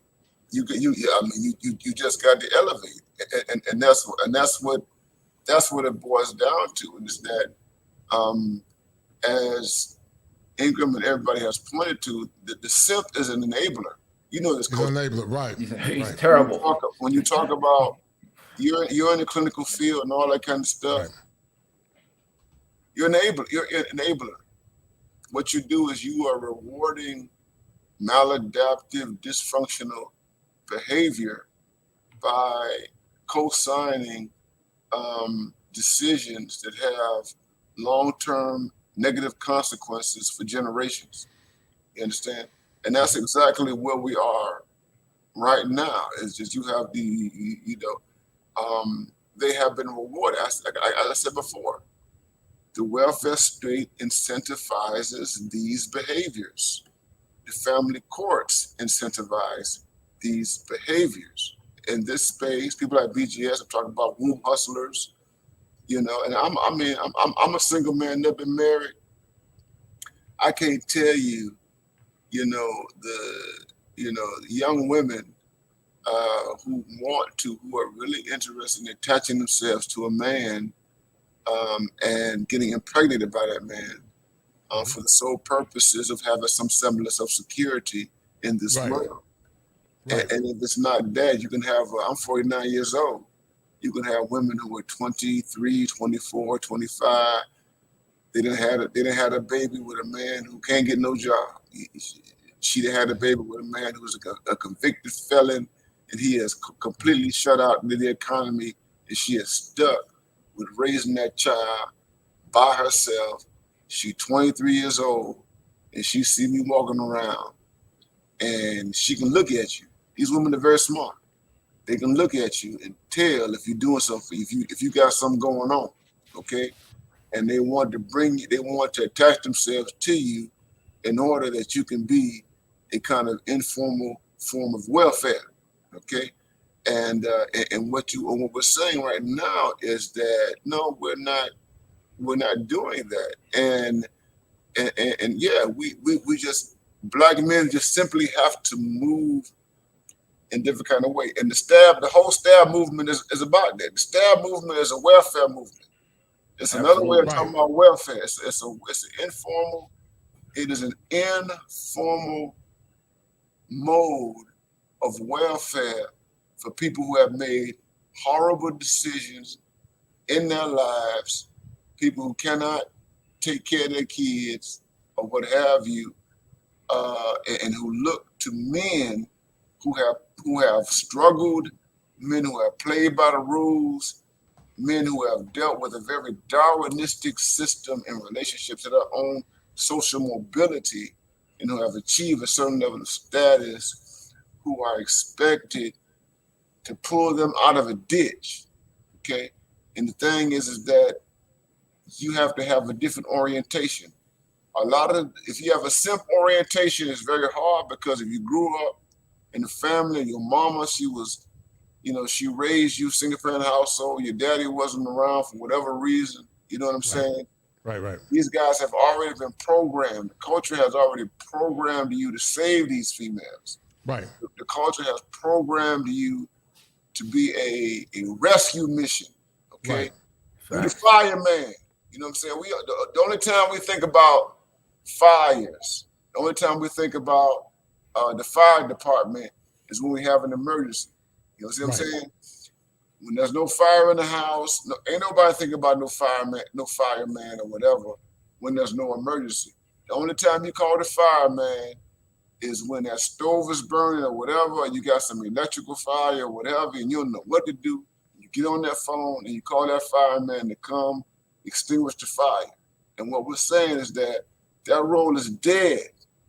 It's dead for black men. We ain't doing it anymore. You started the fire. You didn't pay attention to what was happening in that stove. You did something crazy that caused an electrical fire in your house, your condo, and your apartment. And if that joker burned down, you got to take the consequences of it. And indifference means going so far as to say, them children, they're your responsibility. They're not my responsibility. Right. I was in Africa. Let me tell you something. You go to Africa, you see nothing but poor children. And I don't want to stereotype Africa. Africa is a place of extremes. You got extreme prosperity in Africa. You got extreme poverty in Africa. In most African countries, you don't have a welfare state, okay? And it is not uncommon. I can walk through, I was in Senegal for over a month, and you can walk through a city in Africa and you can see these extremes. I saw kids in the streets, they wasn't in school. These kids in the streets walking up to me begging for food and money and all that kind of stuff and everything. And I'm like, I can't do anything about it. I had nothing, and this is the deep thing. Now we're getting into not just red pill, we're getting into the black pill right now. There is nothing that you can do because it's beyond your capacity of doing it because of prior decisions or prior history, stuff that came before you that you had no control over. You understand what I'm saying? And so that's what it is. And so it's kind of like what Jesus said. I had a hard time dealing with this when I was in the theological school, and I used to wrestle with this. We had this real deep theological debates and everything like this. And then parts of the New Testament, you see it in the book of Matthew, where you have Jesus saying that the poor will always be with you. Right. They will always. Let me say it again for the audience. The poor will always be with you. Be with That's facts. There has always been poverty. Always. This is hard stuff to swallow, guys. You guys who are listening, I'm not saying that we should not do anything to circumvent poverty. No, I understand what you're saying. But even when you do stuff to circumvent poverty, you're gonna always have people who are gonna be left behind. Right. The poor are gonna always be with you, and they got to deal with the consequences of being in poverty and being born poor. Africa right now, I'm gonna close like this. Africa right now is leading the world in terms of population explosion, in terms of children and what have you, and all that kind of stuff. Africa is a young. Their resources really hinge on the fact that they have, in all African countries, 54 countries, they have a tremendous number of people who are under the age of 30. Okay? They're going to lead the world in populations in the next 50 to 100 years, which means that Africa is going to be a superpower in the world. But having said that, in the process of becoming that, a lot of them kids ain't going to make it. Right. Because of the poverty. Right. Because they don't have the resources, the technology, what have you, to take care of all that kind of stuff. We are in a different situation here in the West, in America, because we have more resources, we have more affluence and what have you. And a lot of the children who are born into poverty are born because of horrible decisions. Right. Facts. Horrible decisions. And a lot of the hard decisions are made by women. And the women and the children who are going to be left behind are the children who are the results of the bad decisions of women. And we cannot take the burden on ourselves to save them from all this kind of stuff. You just can't. You see what I'm saying? And so the black boys, I know I've been going long. And I look at this because we talk about black men and black male youth. I pray for them. I can't save every black male. Neither can I. I can't save every black male youth. growing up in the circumstances that they're growing up, right? I just can't. And America ain't gonna save. I'm being completely 100 with everybody. America is not gonna save all these black boys who are growing up in these hardcore circumstances of poverty, which are tied to the decisions of their mamas. Okay, and these boys, we're still stuck with this Booker T. Washington situation, where you got black boys who have to pull themselves up with the bootstraps. And they have to pull themselves up, not because pulling themselves up is some type of moral virtue, not because it's just some righteous, glorious thing to do. They have to pull themselves up because they ain't got no other choice. That's what we are. That's facts, Doctor. You know, I was thinking about something, Coach, when I said, unless you want to do something. Hold tight. Let me read the super chat real quick. Shout out to my man Andrew Baker for that $20 super sticker. That's a deal, right? I appreciate it. Right? He said, that's a bet, right? That's a deal. He said, salute Kosher and panel. Until black men see themselves as kings versus sons, it will be very difficult for the masses of black men to vote their best interests and put themselves first over a woman. The black man-woman programming is very strong, and you're 1,000% correct, and that's why I talk about the unconscious simp so much. But because of that super chat, Andrew Baker, you're the #1 sponsor of this stream. Thank you, sir.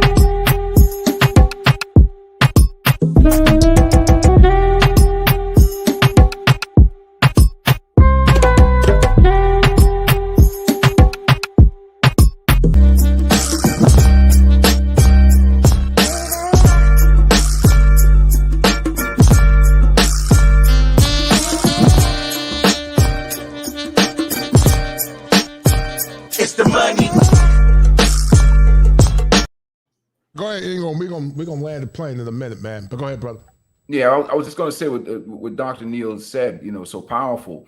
But for black boys, this is why I really despise the liberal agenda, including the Democrats, because for these young black boys, especially young boys growing up in this terrible gynocracy in the black community with these single parent households, for these women who select horrible men to breed with, is that unless there's some basketball coach, some football coach, some mentor, or some black man incidental to programs that take these boys under their wing, they happen to just be some big kid that can tackle or something.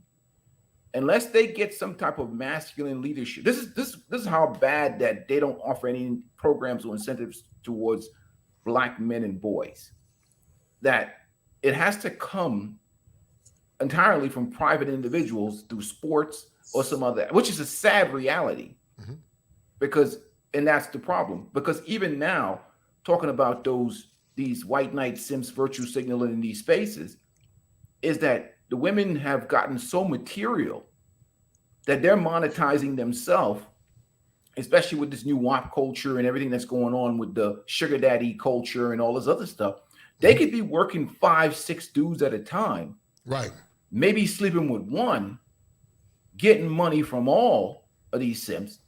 And it is even to the point where I even have to chastise some of these women and say, knock it off. Knock it off. You're just stealing the dude's money. They don't care. They're like, F him. And you have to correct them sometime.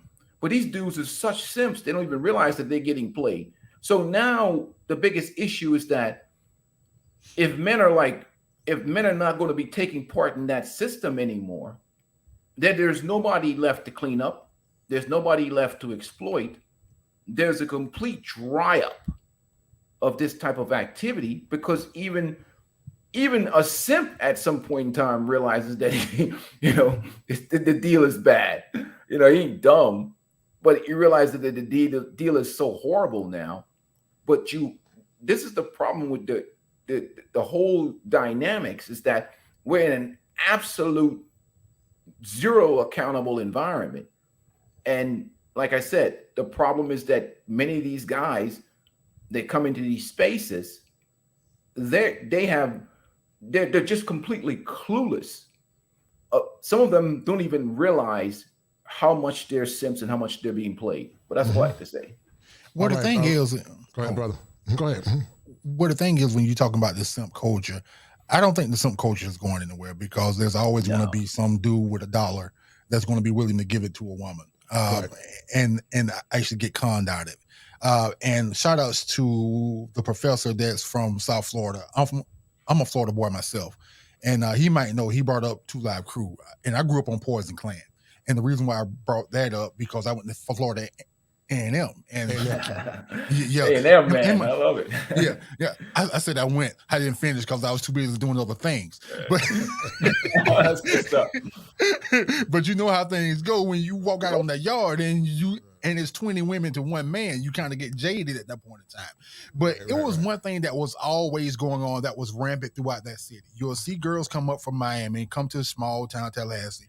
What they'll do is they'll go find them a local guy, probably about 7, 8 years older, stick with him for about 3 to 4 years, move in with him and get him to pay all the bills while she's in college.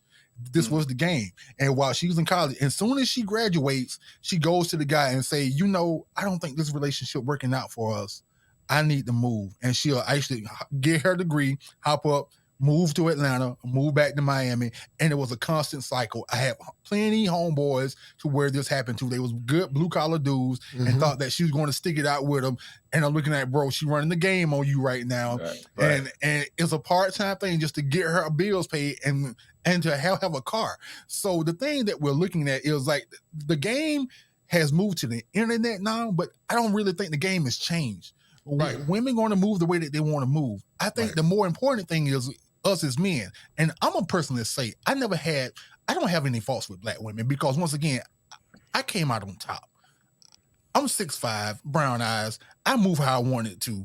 To me, it was more about getting money than it was about getting sex at any time from a woman. So I played a different type of game than most men did. But the thing is, when we're looking at, they're going to continue to do what they want to do. But I think the men missing the greatest part right now, what's going on in America. Coochie is at an all-time low. The problem is the men are not recognizing it. Right. The men are not recognizing it. They don't understand that there's no more value there. That's true. There's no more value there. I'll be honest with you. That's true. There's no more value. You can swipe right. Oh, you can swipe right for 5 minutes. Okay. But let's be honest. It's a price. It's a price tag on it. You swipe right, swipe left, but ultimately it comes down to the resources and the money. I mean, whether you want to pay for it or not, that's really what it comes down to. I mean, there's no other way around it. You're paying. It is a monetized commodity now in America, and the only thing that I'm saying is not as expensive as it used to be. No, it's not. Right. No, it's not time consuming like it used to be. You don't have to take out on 4 or 5 dates just to get the potential to get it.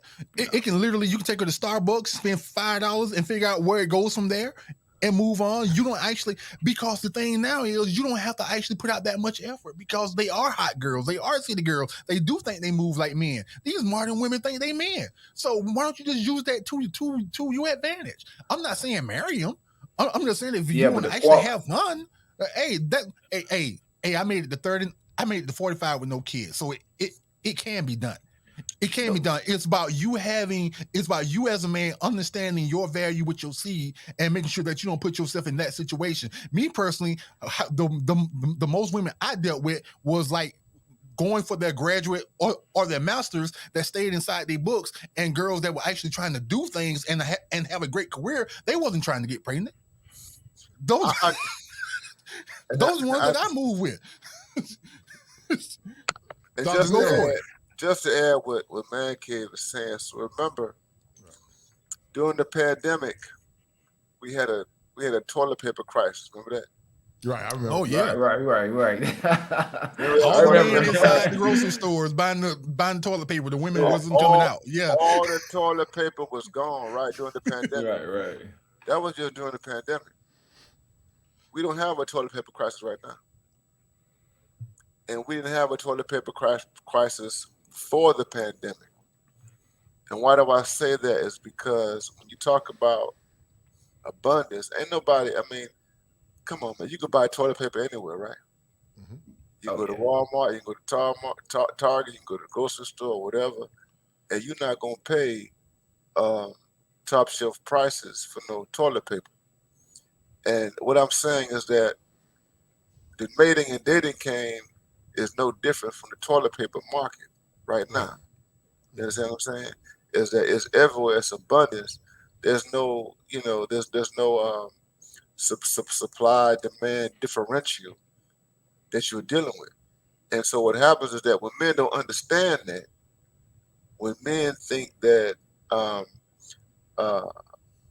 that there is a differential between supply and demand, then that's when the simp chip kicks in.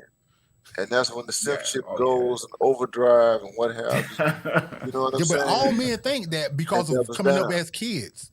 Coming up as kids. And I've told women that, even older women, this is so sad when you talk to older women who are of a certain age, over the age of 40, and what have you, think that their value is more than what men should pay. And I'm like, I'm like, you in the, I mean, what you got is abundance. I can go to Walgreens right now and get me some toilet paper. You know what I'm saying? If the grocery store, if the grocery store is closed, if the grocery store closes at 11 p.m. or 10 p.m. or what have you, I can go to Walgreens and get me some toilet paper. You see what I'm saying? And the price is not over the top or what have you. You know what I'm saying? And so that's what. So the things are flatlined right now in the United States. In particular, and I would say across the Western world in general. And when men don't understand that concept and that principle, then what happens is that they begin to overpay. They overpay for toilet paper. You see what I'm saying?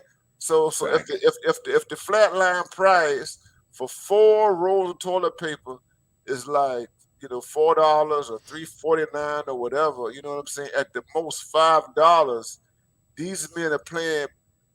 They have convinced they got to pay inflated prices. You know what I'm saying? Like that, you got to pay $10 for 4 rolls of toilet paper when the average price is like $3.49. You understand what I'm saying? But the problem is they dealing with teenage trauma, right? Yeah. Because when you're young, boys suffer most of the rejection. Let's be honest about this.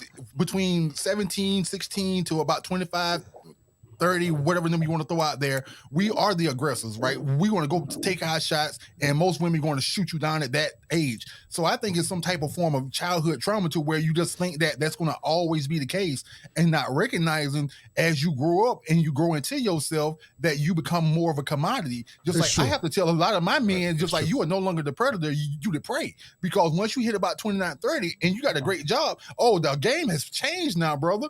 That you are now the prey. You think that you preying on these women, but no, they got their eyes on you, trying to lock you down, trying to get them, trying to make you get them pregnant so that they can lock you down to make sure that they're going to have that security, like y'all been saying. So I think, and that's been my constant talk with younger men, especially in that age bracket. Like, bro, you coming to 27, 28 right now. You got a nice career. You got to slow down. You got to start picking your women meticulously to make sure that you're not picking a woman that you're just trying to use. Leave these CNAs alone, because I have to say that because they don't get it. Like, leave these CNAs alone. They CNAs wear Jordans all the time because you see them, they see them coming, and they think like, hey, I got me a mark right now, I'm gonna take him. That's one thing that these young men don't get. You are the commodity the older that you get in age, right. And you keep yourself up. Right. And if you keep yourself up and you make the income, you become more of a commodity. And if you can socialize yourself to where you can have a half decent conversation, you can run the roost. And then you can go to any country you want to because now you have the money to do it. Or you can stay here and get the best woman that you can, or just play with them until you feel like you don't want to do that anymore. I got a homeboy, 45 years old, just moved out to California, Los Angeles, still playing the game, still running them. And I look at him and it's like, I'm too old to be doing that. I'm like, we too old to be doing that. But hey, bro, if you want to knock him down at 21, 22 years old, continue to go for it. And he is spending the bare minimum. I know him. He is the cheapest guy that I know. So the thing about the stab thing is intended to get black men to devalue themselves. Right. to Absolutely. devalue yourselves, to use the language of capitalism and in terms of commodification, to devalue yourself as a commodity. All right, to not understand what it is that you bring to the market, where your market value is, and all that kind of stuff. You know what I'm saying? So it's really, that stab thing is a step backwards. It's backwards. It's regressive. It is anti-progressive. It's a way to go back. And you're right, Coach Clinician. It's an affront to black men. It is disrespectful. I don't care Very if it disrespectful. whether it comes from a man or it comes from like Obie Allen and all that kind of stuff. It is utterly disrespectful. And I have to go in and I see, you showed General Tito going in on him and his lineage and all that kind of stuff. And I mean that is real. I mean, you don't understand who we are as black men in America. Okay, Right. I don't care. He's not from America. I don't even care. I don't care if he was born in America.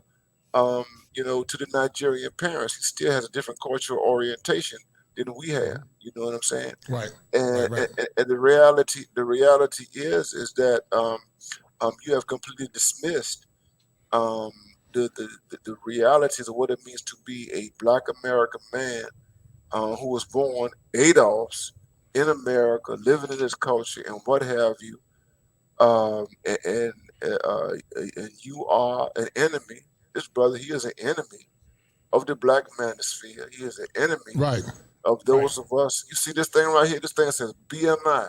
BMI stands for Black Male Independence. Guys like that are enemies of Black male independence. I don't care how many women he talked to on his show, and I've said this, and I don't care. I don't have a problem with black men. I know, Coach, you have women that come in and stuff like that or whatever, talking to you and communicating with you, women who are kindred spirits or what have you. But we do have a problem right here, where you have people like him and people like Courtney Michelle, who's trying to come in and benefit, monetize, and get money off what we're doing, while at the same time disrupting our independent message. And that's basically what they're doing, is disrupting the independent message of black men in the Black manosphere with all of this central stuff. Yeah. And what happens is that you gotta draw a line in the sand when it comes down to certain people, certain women. You know what I'm saying? And I would say this: I watch these women who do the content. I watched Danica, I watched Chantel, I've watched Six the Goddess. I watched all these women who are out here talking, and I watched them closely or whatever. And I never engaged them or what have you. But if I do, I'm very particular about who I do. You know what I'm saying? Before I came on this show, there was a woman YouTuber who I like. She's very new. She's growing, what have you. And she got fire content. She's from Gen X generation, from the Gen X generation, and she got kids. She's been married, and she just goes in on accountability. You know what I'm saying? I think I know you're talking about. I know you're talking about. And I told her, I said, I want to talk to you one day. I'm gonna bring you on my channel and we're gonna talk. You know what I'm saying? I've never had a female on my channel because because of this right here. I ain't never had no female on my channel. But this particular woman, I done vetted her and I listened to her content, and I'm like, I can have a conversation with you. And there are other women who are out there like that who are not as popular as these other people. Courtney is pretty. That's why that thing. She a pretty girl. She look. Not gonna say she a girl. She a grown woman. She's pretty, of a certain age or whatever. You know what I'm saying? And I'm like, she a problem. I ain't gonna lie. She a problem in terms of the stab concept or what have you, because this is not pro-black man. The stab is not pro-black man and pro-black male interest and what have you. You see what I'm saying? Because this kind of woman, in real life, if you get with her, She gonna try to take you back to the old regime.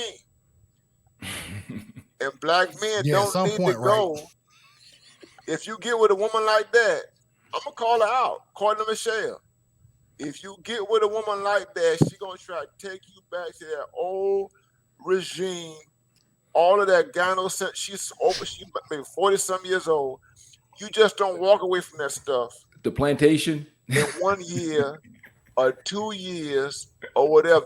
I don't care how woke you are and how much you absorbed what we have said here. That chip, remember Kevin Samuels talked about that chip in their head and all that kind of stuff? That thing is always in place. Right. And that's what you got to deal with. I know I'm going long, but that's the majority of black females, black American females. I agree with you, man. And they got that chip in their head. They got that chip in their head, bro. Right. And black men do too. The unconscious simp. Well, it was funny. I did a video on that today.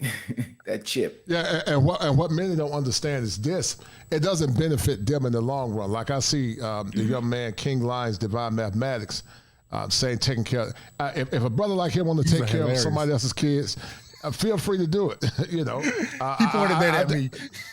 Yeah, I think that's an insult to expect. Well, you know what? You can come and cut my grass too and wash my car while he's at it. Right. He likes watch his guys. Ultras, you know.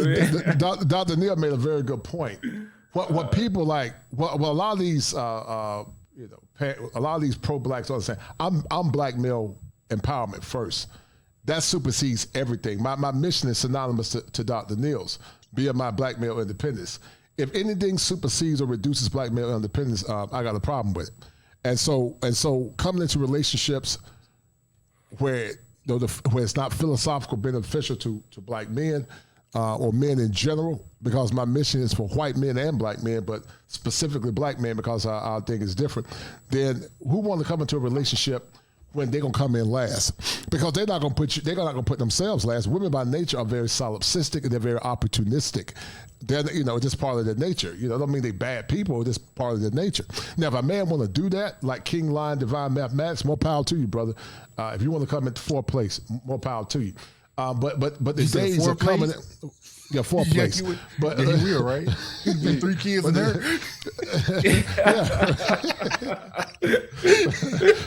but I'm not knocking. That's what he want to do.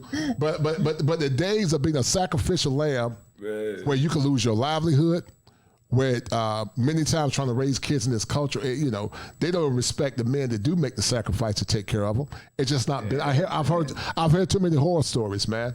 And so I don't know nobody that want to do it, but like I said, man, I'm pro-black male independence first. I believe in the right to self-determination, men getting their needs met. If that's something they want to do, more power to them. But I think they should exhaust their options and do what's best for them, because I think a lot of men don't know how much their worth is.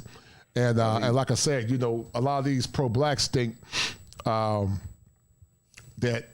their mission, that being black is the first mission. No, being black male empowerment is my first mission. I don't put woman and community over my mission as a man. Man first, boys first, everything else take care of itself. That's how I say it. Let me read out this super chat real quick, but we're going to sign off in a minute. But I want to hear from my brother real quick. Shout out to man Todd when he said King's Line Divine. Man, who hurt you? That's what's up. That's what's up. Yeah, like I said, brother, man, yeah, go ahead.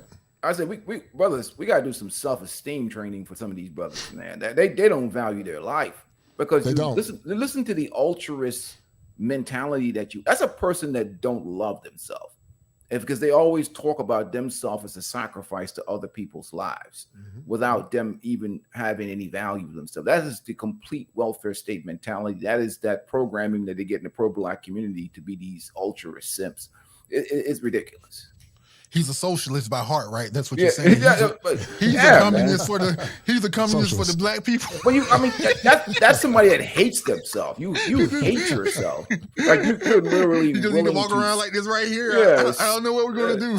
You're willing to simp for other people's lives. You love them more than you love yourself. That's the most that's the most disturbing mentality I've ever seen. We got to really work on the self-esteem thing in the Black community, man. And I just want to make an observation, because all you guys, I'm the only guy here. I don't have any kids. Neither do I. I've never been married. You guys have gone, either you are married or you've gone through marriage or whatever. I don't have any kids. I'm 49 years old. Never been married and what have you. And the thing is that all you guys who have, you're attached to women, all you guys have, been vulnerable to all this simp stuff in ways that unmarried guys are not privy to. Okay. Right. But I'm gonna say this, as an unmarried guy, a guy who doesn't have any kids or what have you, it takes a lot of work.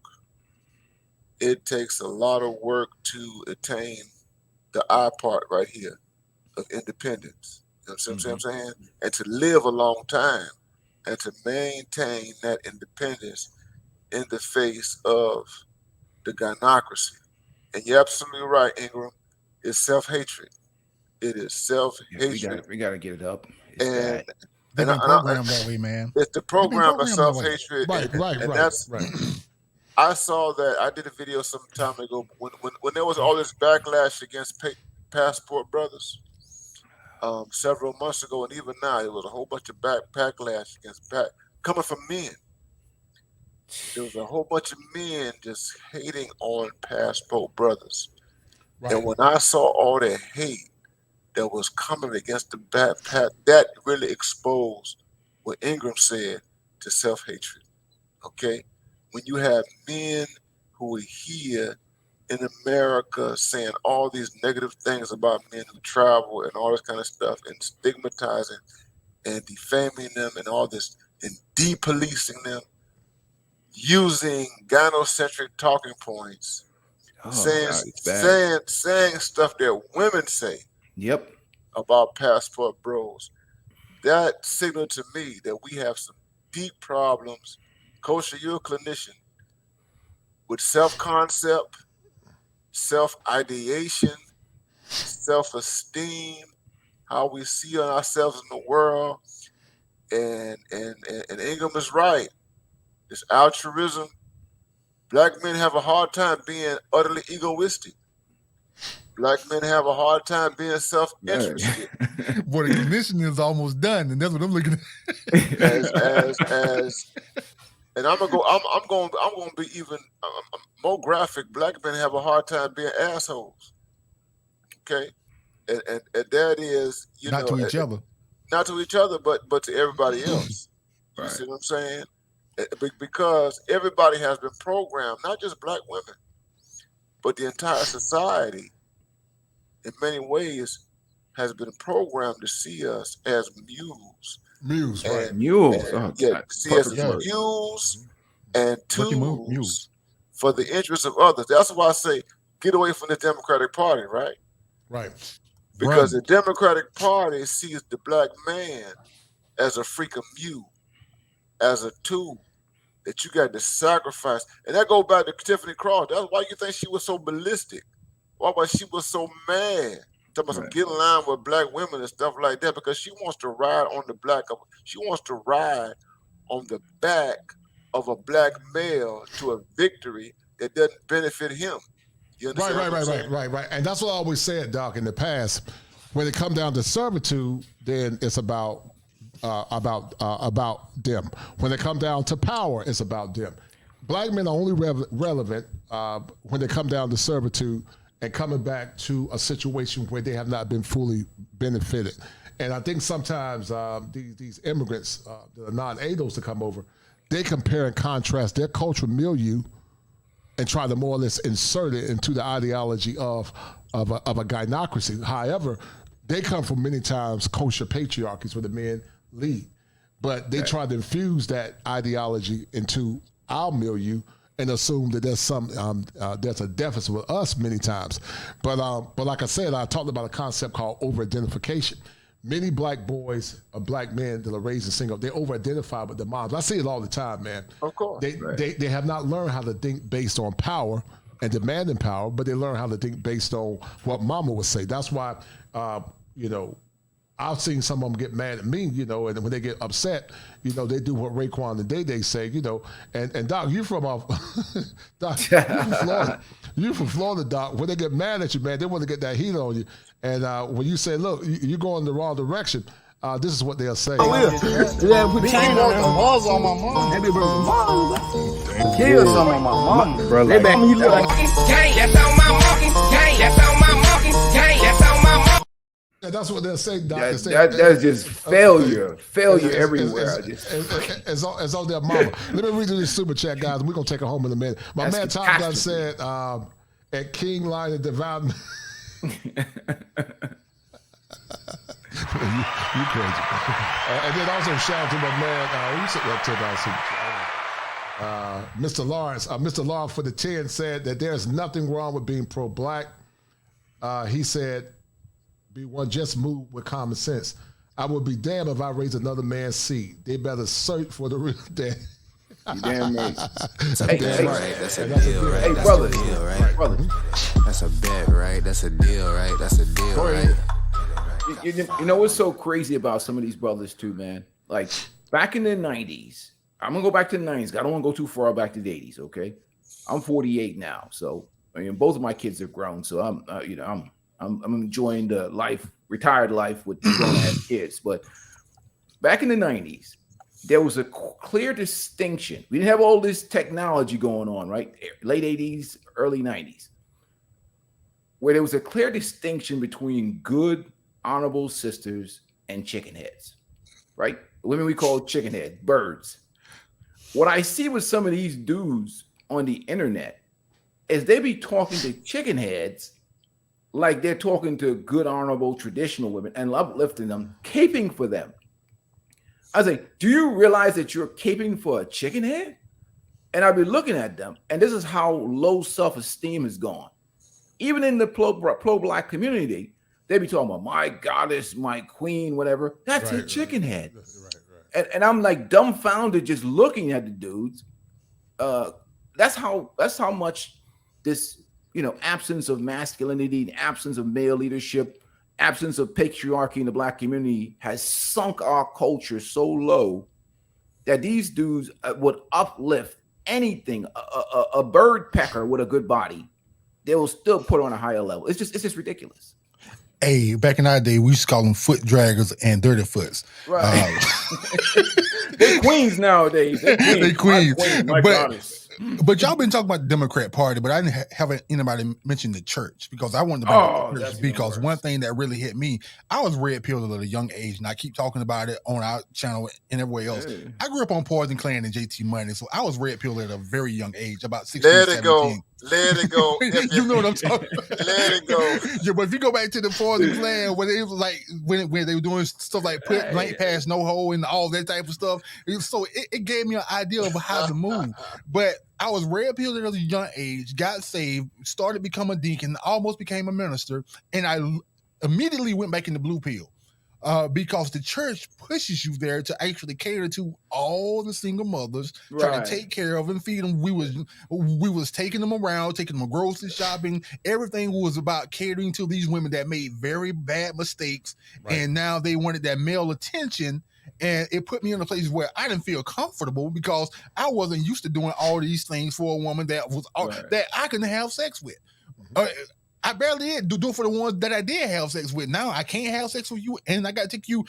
Let me say this: take her grocery shopping, not pay for it. Let me stress that part, right? So the church immediately put us back inside a blue pill space to make sure that we cater and move us out of the seat. Because one thing that I noticed that the pastors want to be the head of household in all the households, not just their household. And that was the biggest thing to me. Now, a lot of you might be Christians, but to me, when we're looking at that church dynamic, that is one of the biggest the biggest switching the back programmers there are. And I think that's why a lot of men left the church as well, because they understood that the pastor was not only praying over your wife, he was slaying your wife at the same time. I saw that happen in Tallahassee, Florida.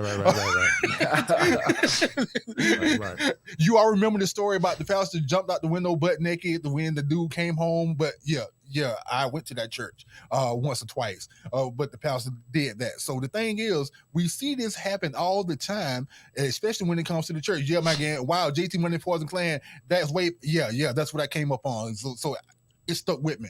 But we see that all the time. But what do y'all think about the church? Because me personally, I think the church and the Democrat Party go hand in hand. They work together in keeping black keeping black people confined and keeping that switch in our back and keeping us programmed. And let me say this, I gotta jump in here, man. So go ahead, man. Go ahead.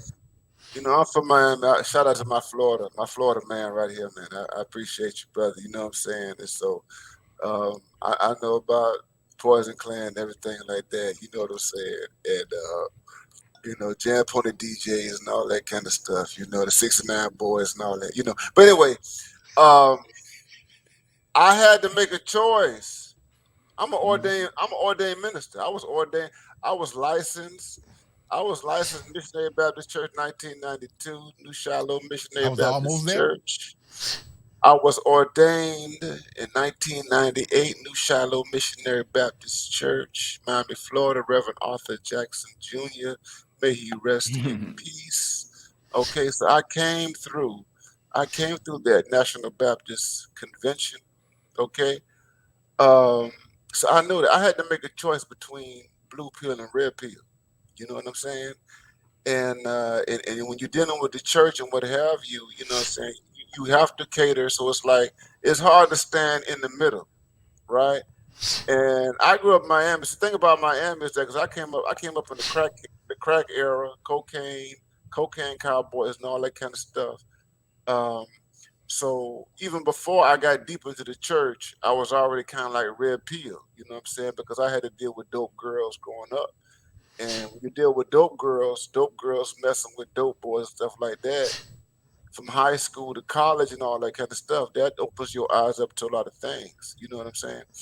And but I grew up Christian. My mother was a Christian and what have you. And, you know, I Pentecostal church also.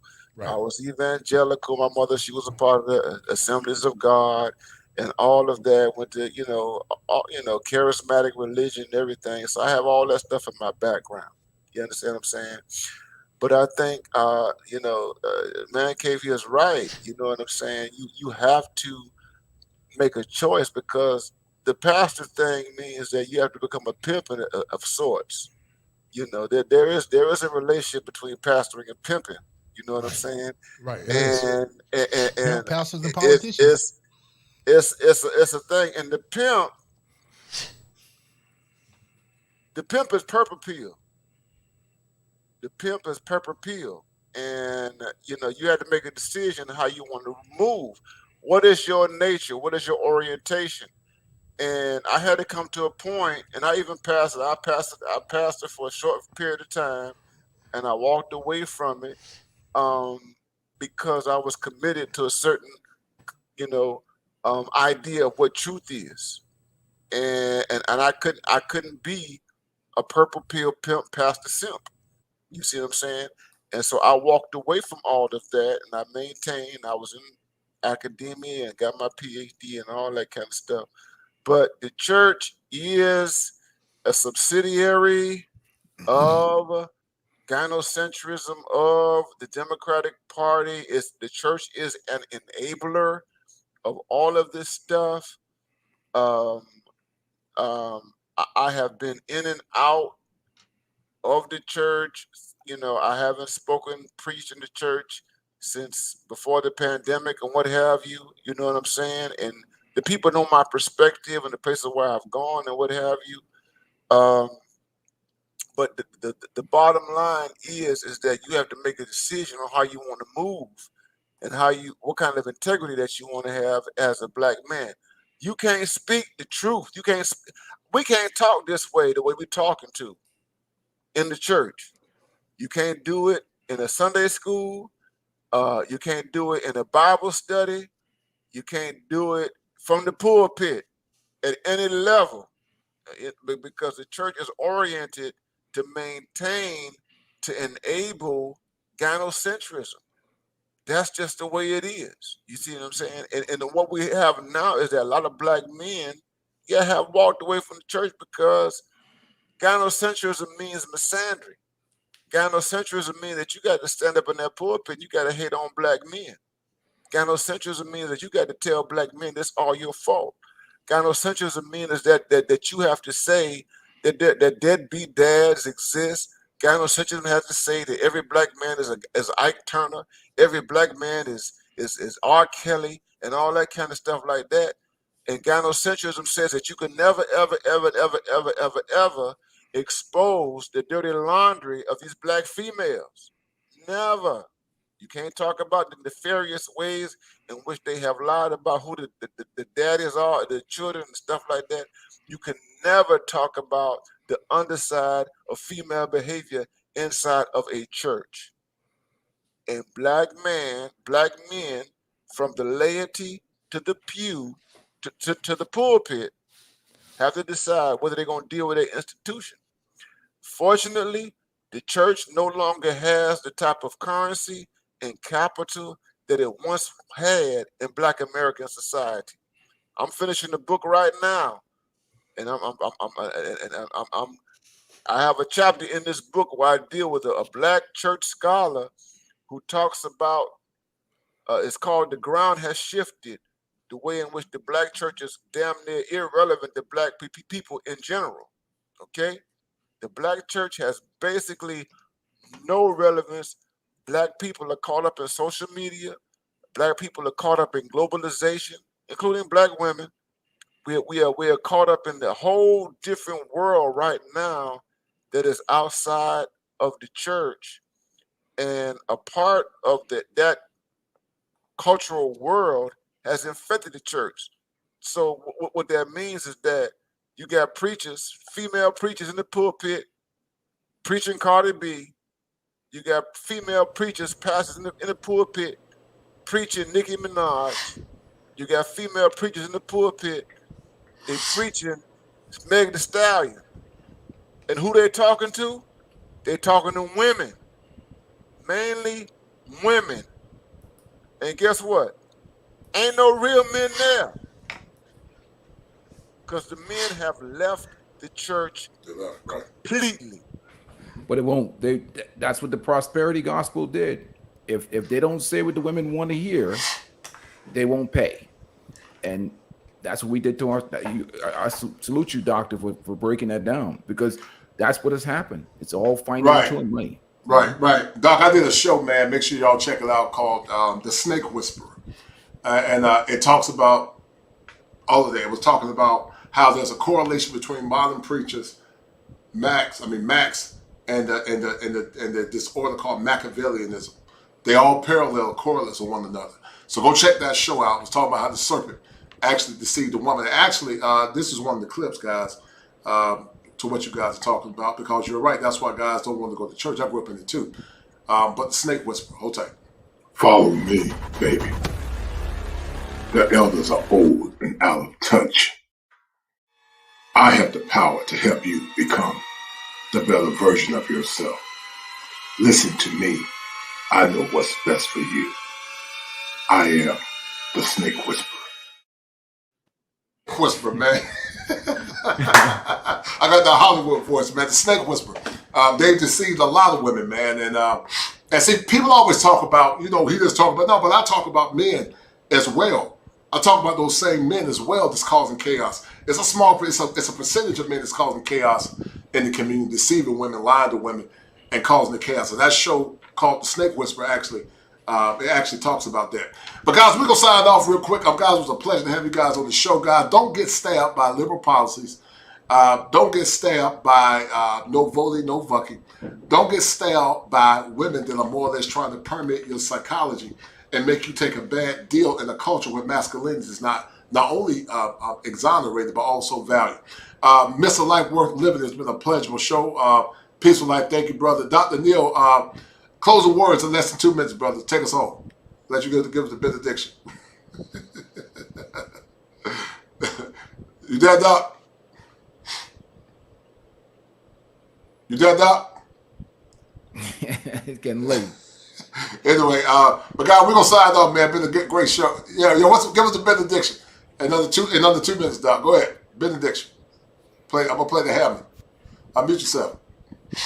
This is a great spring game broadcast. All I want to say is, brothers, y'all see this there?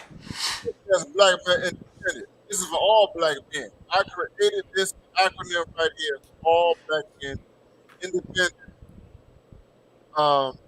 Yeah, I don't want brothers to despair. This is the best time of our lives.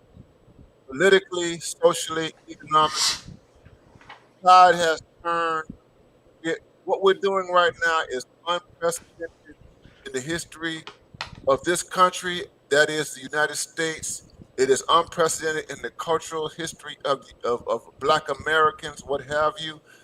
Black men are moving in a way that nobody has ever seen before. All of this is a part of it. Shout out to you, Close Clinician, to you, my brother, Peaceful Life, to you, my brother, Mr. Life Worth Living. Let's keep this thing going and move forward and provoke black men in general and black people in particular to break these doggone chains of slavery psychologically, emotionally, and otherwise. No doubt, brother. I agree, man. Been an honorable show, man. I appreciate it, guys. And we're going to sign off, man. I got a good one coming up on tomorrow. And talking about this young lady, is she a devil or is she an advocate? Miss Pearly thing. So we're going to talk about that. We're going to look at the evidence. And we're going to let you guys make a decision. So anyway, guys, we're going to sign off. And like Andrew Bacon said, he said the black men are rising according to their purpose and knowledge. You're right. And that's the part that many don't like. They don't like that. They are rising according to their purpose and living their lives on their own terms. But anyway, thank you guys to everyone that donated, man. It's been a great show. I will see you guys on tomorrow. I know Ingram will get his rest past his bedtime. Yes. Ingram Geriatric. All right, man. We're signing off, guys. Be good.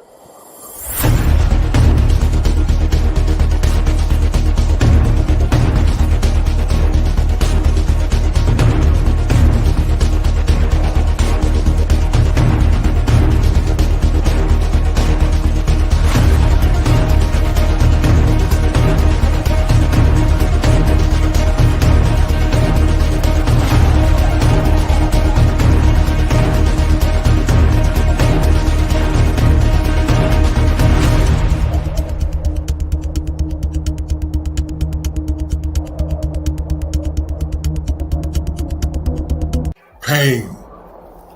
I've been there, locked up inside my head, broken from fear, illusions, disappointment, and hopelessness. Who heard me in my silence, where being a man means nothing? Despair. I've been there too. Desperately. I'm tired of America, so I'm hitting Richie on the net. I got the tickets, that's a bet. We need the link, my brother set it up. Damn, I didn't had enough. Ooh, I won't lie. Can I get a little shake with them fries? My skin tone is matching your eyes. Black men, you know we like them thighs. And baby, she can do it all. Your land is my land. Cut through.